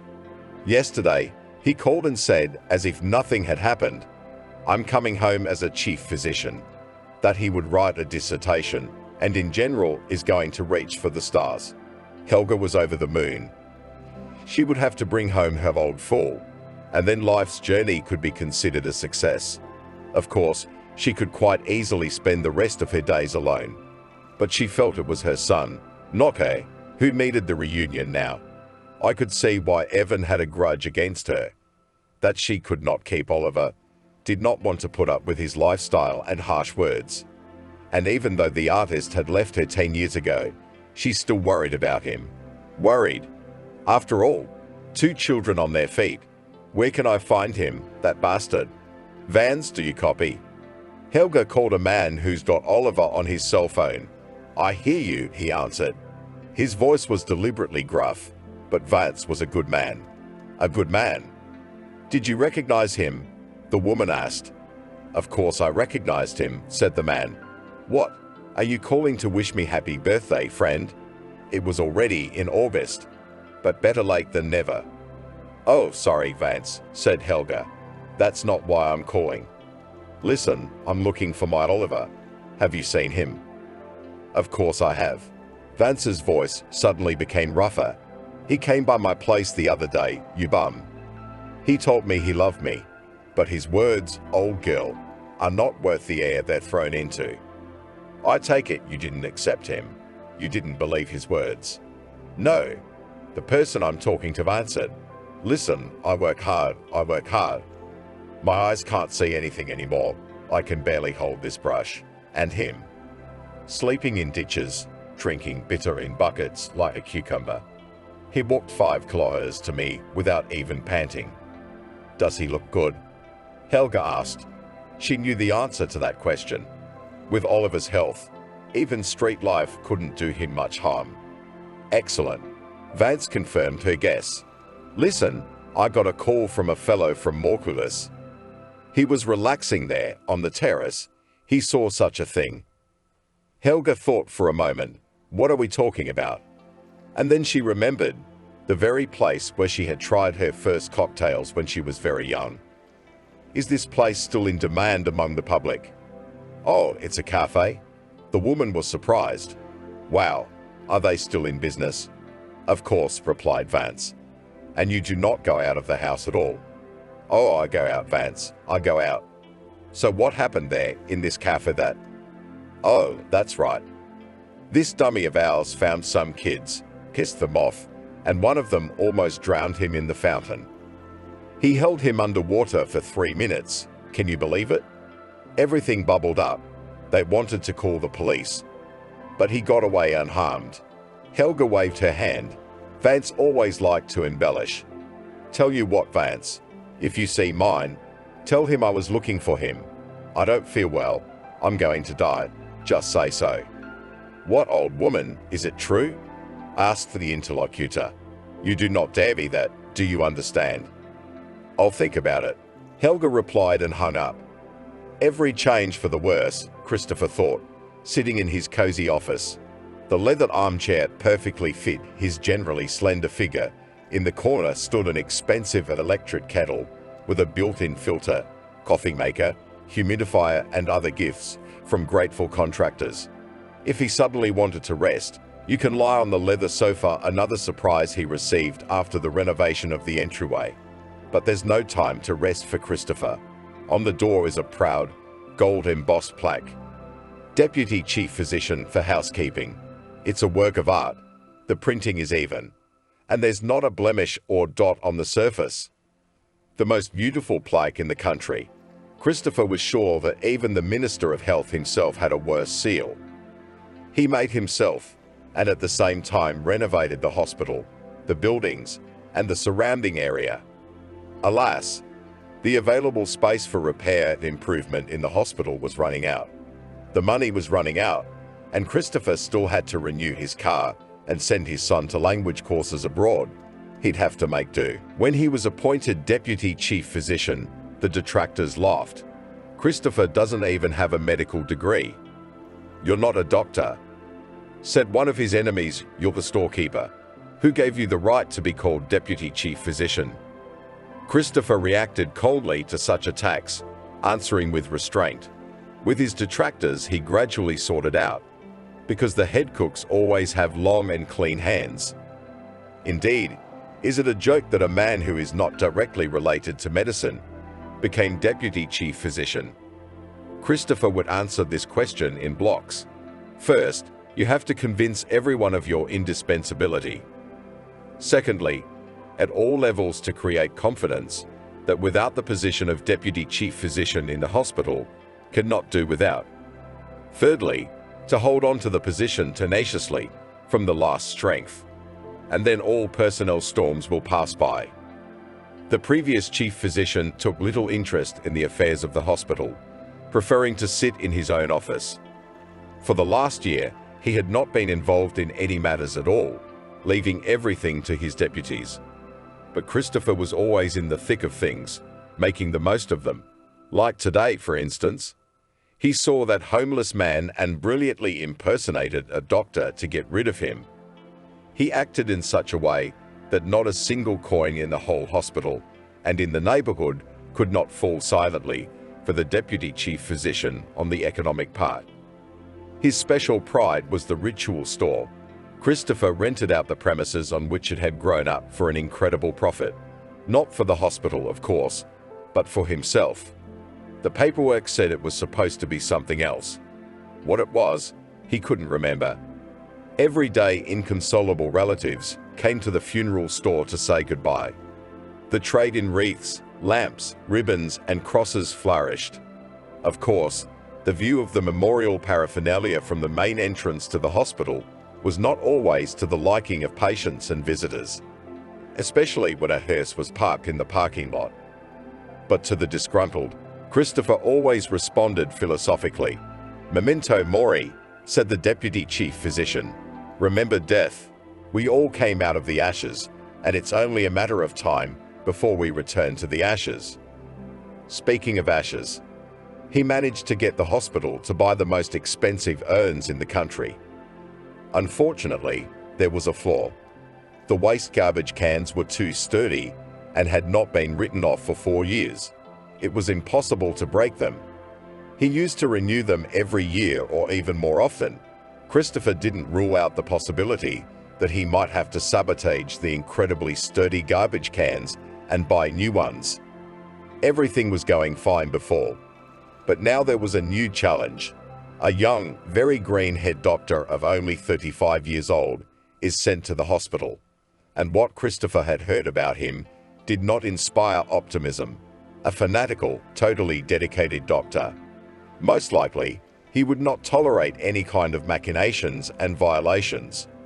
On the contrary, he would stick his long nose into Christopher's finances, or, God forbid, force him to share. The day before, on Thursday, the deputy chief physician came to one of the medical buildings where repair work was in full swing. According to the documents, they should have been finished 2 months ago. But the builders, who were hired by a clever contractor, were working very slowly. And after all, the certificates of completed work were signed long ago. The money was transferred. The previous head doctor did not get into such issues, but it is unlikely that his successor will be as malleable. "Move it, you bastards!" Christopher shouted, watching the workers. "Move, or I'll leave you penniless." But the foreman's words had no effect whatsoever. Finishers lazily wandered around the room and worked at a snail's pace. It was the kind of hopelessness and doom that slaves in ancient Rome must have worked with. Alas, Christopher was not a patrician, and therefore could not influence the slave laborers with the methods he had in mind. The chamberlain tried to calm down and pull himself together. In principle, if you work day and night, tirelessly, then by Monday it is quite realistic to finish. On Friday, the new head physician, most likely, will not delve so deeply into the affairs of the hospital. Besides, he had prepared a great program for him. Restaurant, billiards, sauna. "Come on, come on," Christopher shouted, dialing the contractor.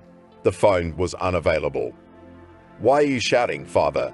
The builder, who smelled of wine, asked him. "There's no need to yell at us. We are experienced people." A smart man said, "If you do badly and quickly, the speed will be forgotten, but the quality will be remembered. And good deeds, as usual, are not done quickly." "Can you do a good job?" Christopher challenged. "You just do it for me, no matter how." "It's better to take your time with bad things too, father, or what happens? If you do bad things, they'll be accepted late. That's what I'm telling you." "No, I couldn't argue with those bastards." "That's what—" Very glad to meet you," the man said. "My name is Christopher, and I'm your first deputy. Let's talk like this, simply. Evan Christopher, no barriers, no limits. Just keep it simple, keep it right. What do you say?" Something about this man seemed familiar to Evan. The voice, I think, and the sweater. Where had he seen him before? Maybe at a reception. Right, this is the same guy from the video he saw this morning. Not a lot of views, of course, but still. The chief medical director pulled his cell phone out of his pocket. The link was saved. "Hello, Christopher," Evan said. "I'm the new chief physician. I wonder where I've seen you before." And then I answered on the internet. "Look, aren't you in this video?" He turned on his phone and showed it to his deputy, but he wasn't embarrassed for a second. Putting the same trademark smile on his face, he said without hesitation, "You see how well we're doing. We cured him." "Cured who?" The head doctor was surprised. "You know who, the patient. Here, did not go a little bit to the emergency room, so we moved. Do not pay attention, do not worry." "Do you know what happened to him?" Evan asked. "Of course," Christopher replied. "He's fine. We carried him a little bit. He got up and walked away." "What's this man's name?" "So I can verify the information." "Noma's Oliver." The deputy started tapping his fingers thoughtfully. "Nemtsov. Walker. Evan, what's wrong? Are you not feeling well?" Oliver woke up with a terrible headache. It was like his life energy had been drained out of him and his body was filled with lead. He couldn't move. And most importantly, He couldn't understand where he was or how he had gotten here. The free artist was lying on his side in a semi-dark room.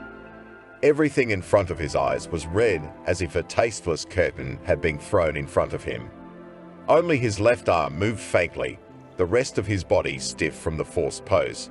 Yesterday came back in fragments that appeared before his mind's eye, as if in a kaleidoscope. Here he was being kicked out by Vance. Here he asks to be put in the hospital.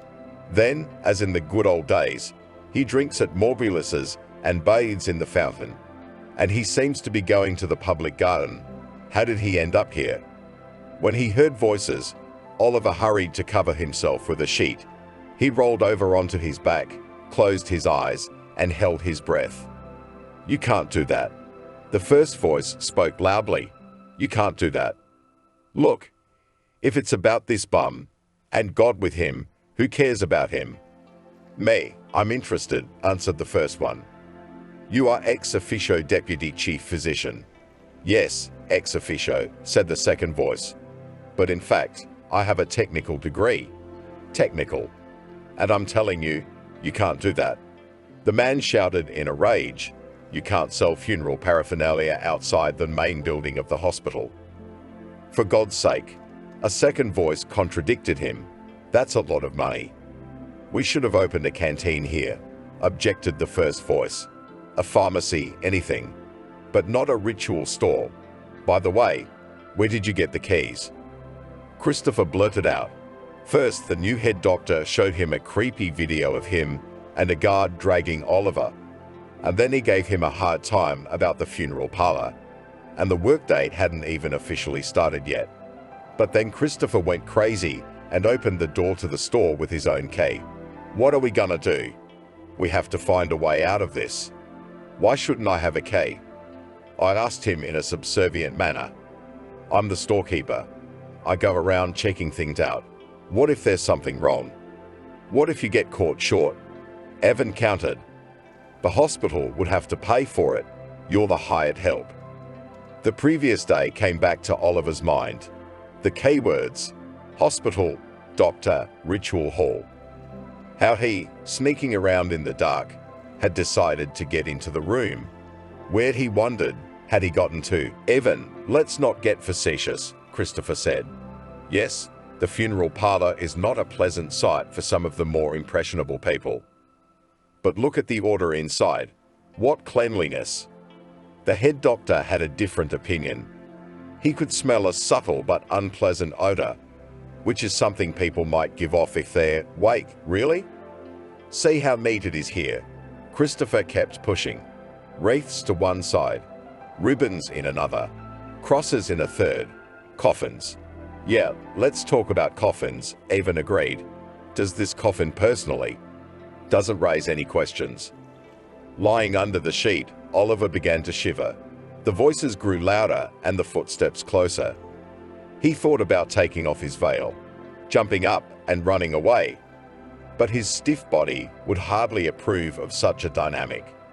"Can you see?" Evan asked. "Oh, for crying out loud, there's a dead body in here. It's in the coffin, not in the refrigerator." Christopher's eyes widened. Indeed, in one of the coffins, under the sheet, the outline of a man was clearly visible.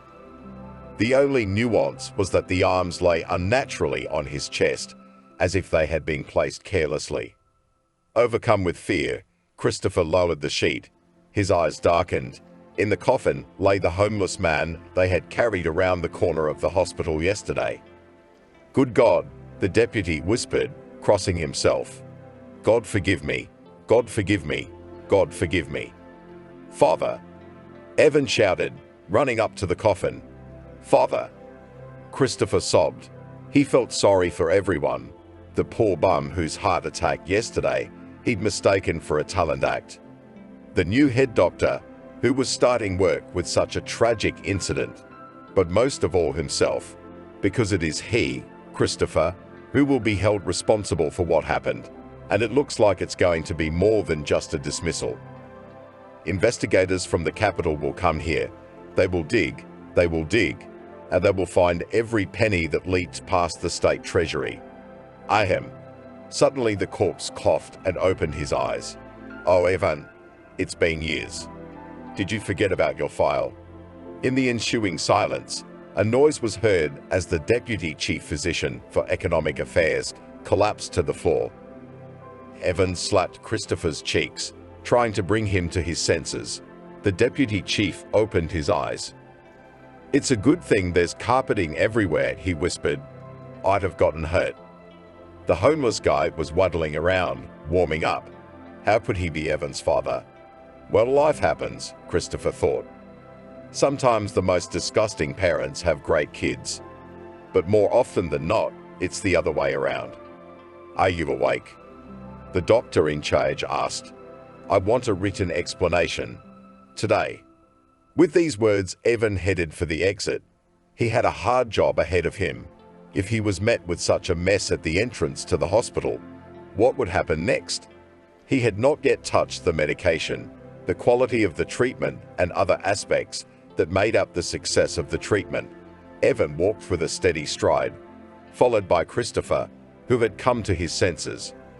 Oliver, exhausted from last night's drunkenness, was trailing behind him. He was thirsty, and he was leaning against the faucet of the cooler in the ritual store, behind his son. The Deputy Chief Physician was in such a hurry that he'd forgotten to lock the door. "Evan!" shouted Christopher as they passed through the lobby of the main building. "I can explain everything, I swear." "I don't doubt it for a second," the head doctor replied. Both explain and answer. People began to stare at them. Evan felt awkward, realizing that his new staff was getting to know him here and now in a less than ideal environment. But he was not going to change his mind. "Dear colleagues," he addressed those who were looking at him and Christopher. "I'm sorry we're meeting in such a difficult environment, but we don't have time to dawdle. We have a lot of work to do. Let's get to work." The little speech seemed to make a good impression on the staff. Evan caught a few appreciative glances and smiles and nodded to each one, then froze in indecision, wondering what to do next. "Heaven," for a word, a familiar voice sounded behind the newly minted head doctor's back. "Victoria," said Evan, turning around. "You're the last thing I needed." "Evan, I'm not waiting," the girl replied. "You'll give me a few minutes right now, or I'll leave you forever." Christopher rubbed his hands together. This was his salvation. Now, according to the situation, he would either organize a private meeting between them or... No, the chief was definitely not going to kick her out. Zaphos decided to take full control of the situation. Yes, don't kick the girl out," he said. "Come on, I'll show you your new office. You can talk to me. Here, look. This is Frank, our senior security guard. Frank, stay awake." He ran briskly up to the second floor of the main building, taking wide strides. He occasionally looked over his shoulder and made a hand gesture that said, "Catch up, catch up, catch up." Evan sighed and followed, taking Victoria under his elbow. "Victoria, it's nothing personal," the chief said. "It's all gone to shit here." "That's fine," the nurse smiled. "It's about time we got things in order, and I know how." As he passed the guard, Evan beckoned to him. "Frank, a word." Oliver couldn't believe his eyes and ears for a long time. This was how his son had grown, not only in height, but also professionally. He's an entire head doctor. Now, probably, it will be possible to go to the hospital as a free hotel and canteen. Now, no one will dare to kick him out on the street and talk to him disrespectfully. And the guard, he can even pull his ears, and nothing will happen to him for this. True, when the free artist was distracted, just for a second. This nimble little man took his son away under his arm with some girl. No problem. We just need to find his office. He is the head doctor. Let the registrar try to stop him. She's the worse for it. Good jobs are hard to find in the city these days. I've done a lot for him, Oliver reasoned aloud. First of all, I brought him into the world. Secondly, I gave him a wonderful dog when he was 3. My wife didn't want him to have one, but who asked her? When my son was 6, I painted a portrait. What else did I do for him? I gave him a name, patronymic, and surname, of course. It wasn't much, but in Oliver's mind, he considered any indulgence to any man to be the highest gratitude on his part. So he was convinced that Evan would not refuse him help. Especially since it was winter and there was nowhere to go. He could go to breakfast in the morning and then to the city, to his favorite pubs and friends, and let them try to keep him out. Freeze. Oliver was brought out of his thoughts by a guard. He literally blocked the road, and the homeless man collided with him with all his might. That's when the power of his opponent was revealed. The guard didn't even stagger, but the artist collapsed to the ground. "Hey, big guy," Oliver snapped at him. "Get out of the way." "This is a secure facility," the guard smiled. "You can't come in and out of here as you please." "Yes, you can," replied the artist. "If your son is the head doctor." "Who's that, Evan?" the guard asked incredulously. "That's your idea." "That's a cross," Oliver said with heat. "My dear son, it's been 10 years. Evan was under strict orders not to let you in," the guard explained. "But I wouldn't have let you in anyway. Get out of here, or I'll call Thomas. To tell you the truth, I should have done that yesterday." No, the guard is definitely lying. There's no way his son, his own flesh and blood, would order his own father off the premises. The officer was definitely cheating. But how do we outsmart this lump? We must get inside by all means and talk to my son face to face. Okay, Oliver smiled. "I'll do it. Can I use the restroom?" "To the bathroom?" the guard asked and scratched his head. There were no orders from the chief physician, and to refuse such a request to a beggar is not Christian. "Come on, I'll walk you out." As they passed the staircase, Oliver, with an unprecedented impetuosity for his age, suddenly darted away and ran upstairs. The guard shouted after him, but he couldn't move at the same speed. He could not move at the same speed. "Here's your office, Chief," Christopher said. Simple but tasteful. In need of repair, of course. The office really didn't make the best impression. A shabby desk, a chair with a broken lift mechanism, a sofa on 3 legs. The walls were peeling and the doorknob was wobbly. Nothing in the world is random though. Christopher had deliberately chosen this particular office so that the new head of the department would ask him to tidy it up. The deputy would demonstrate his own indispensability and efficiency.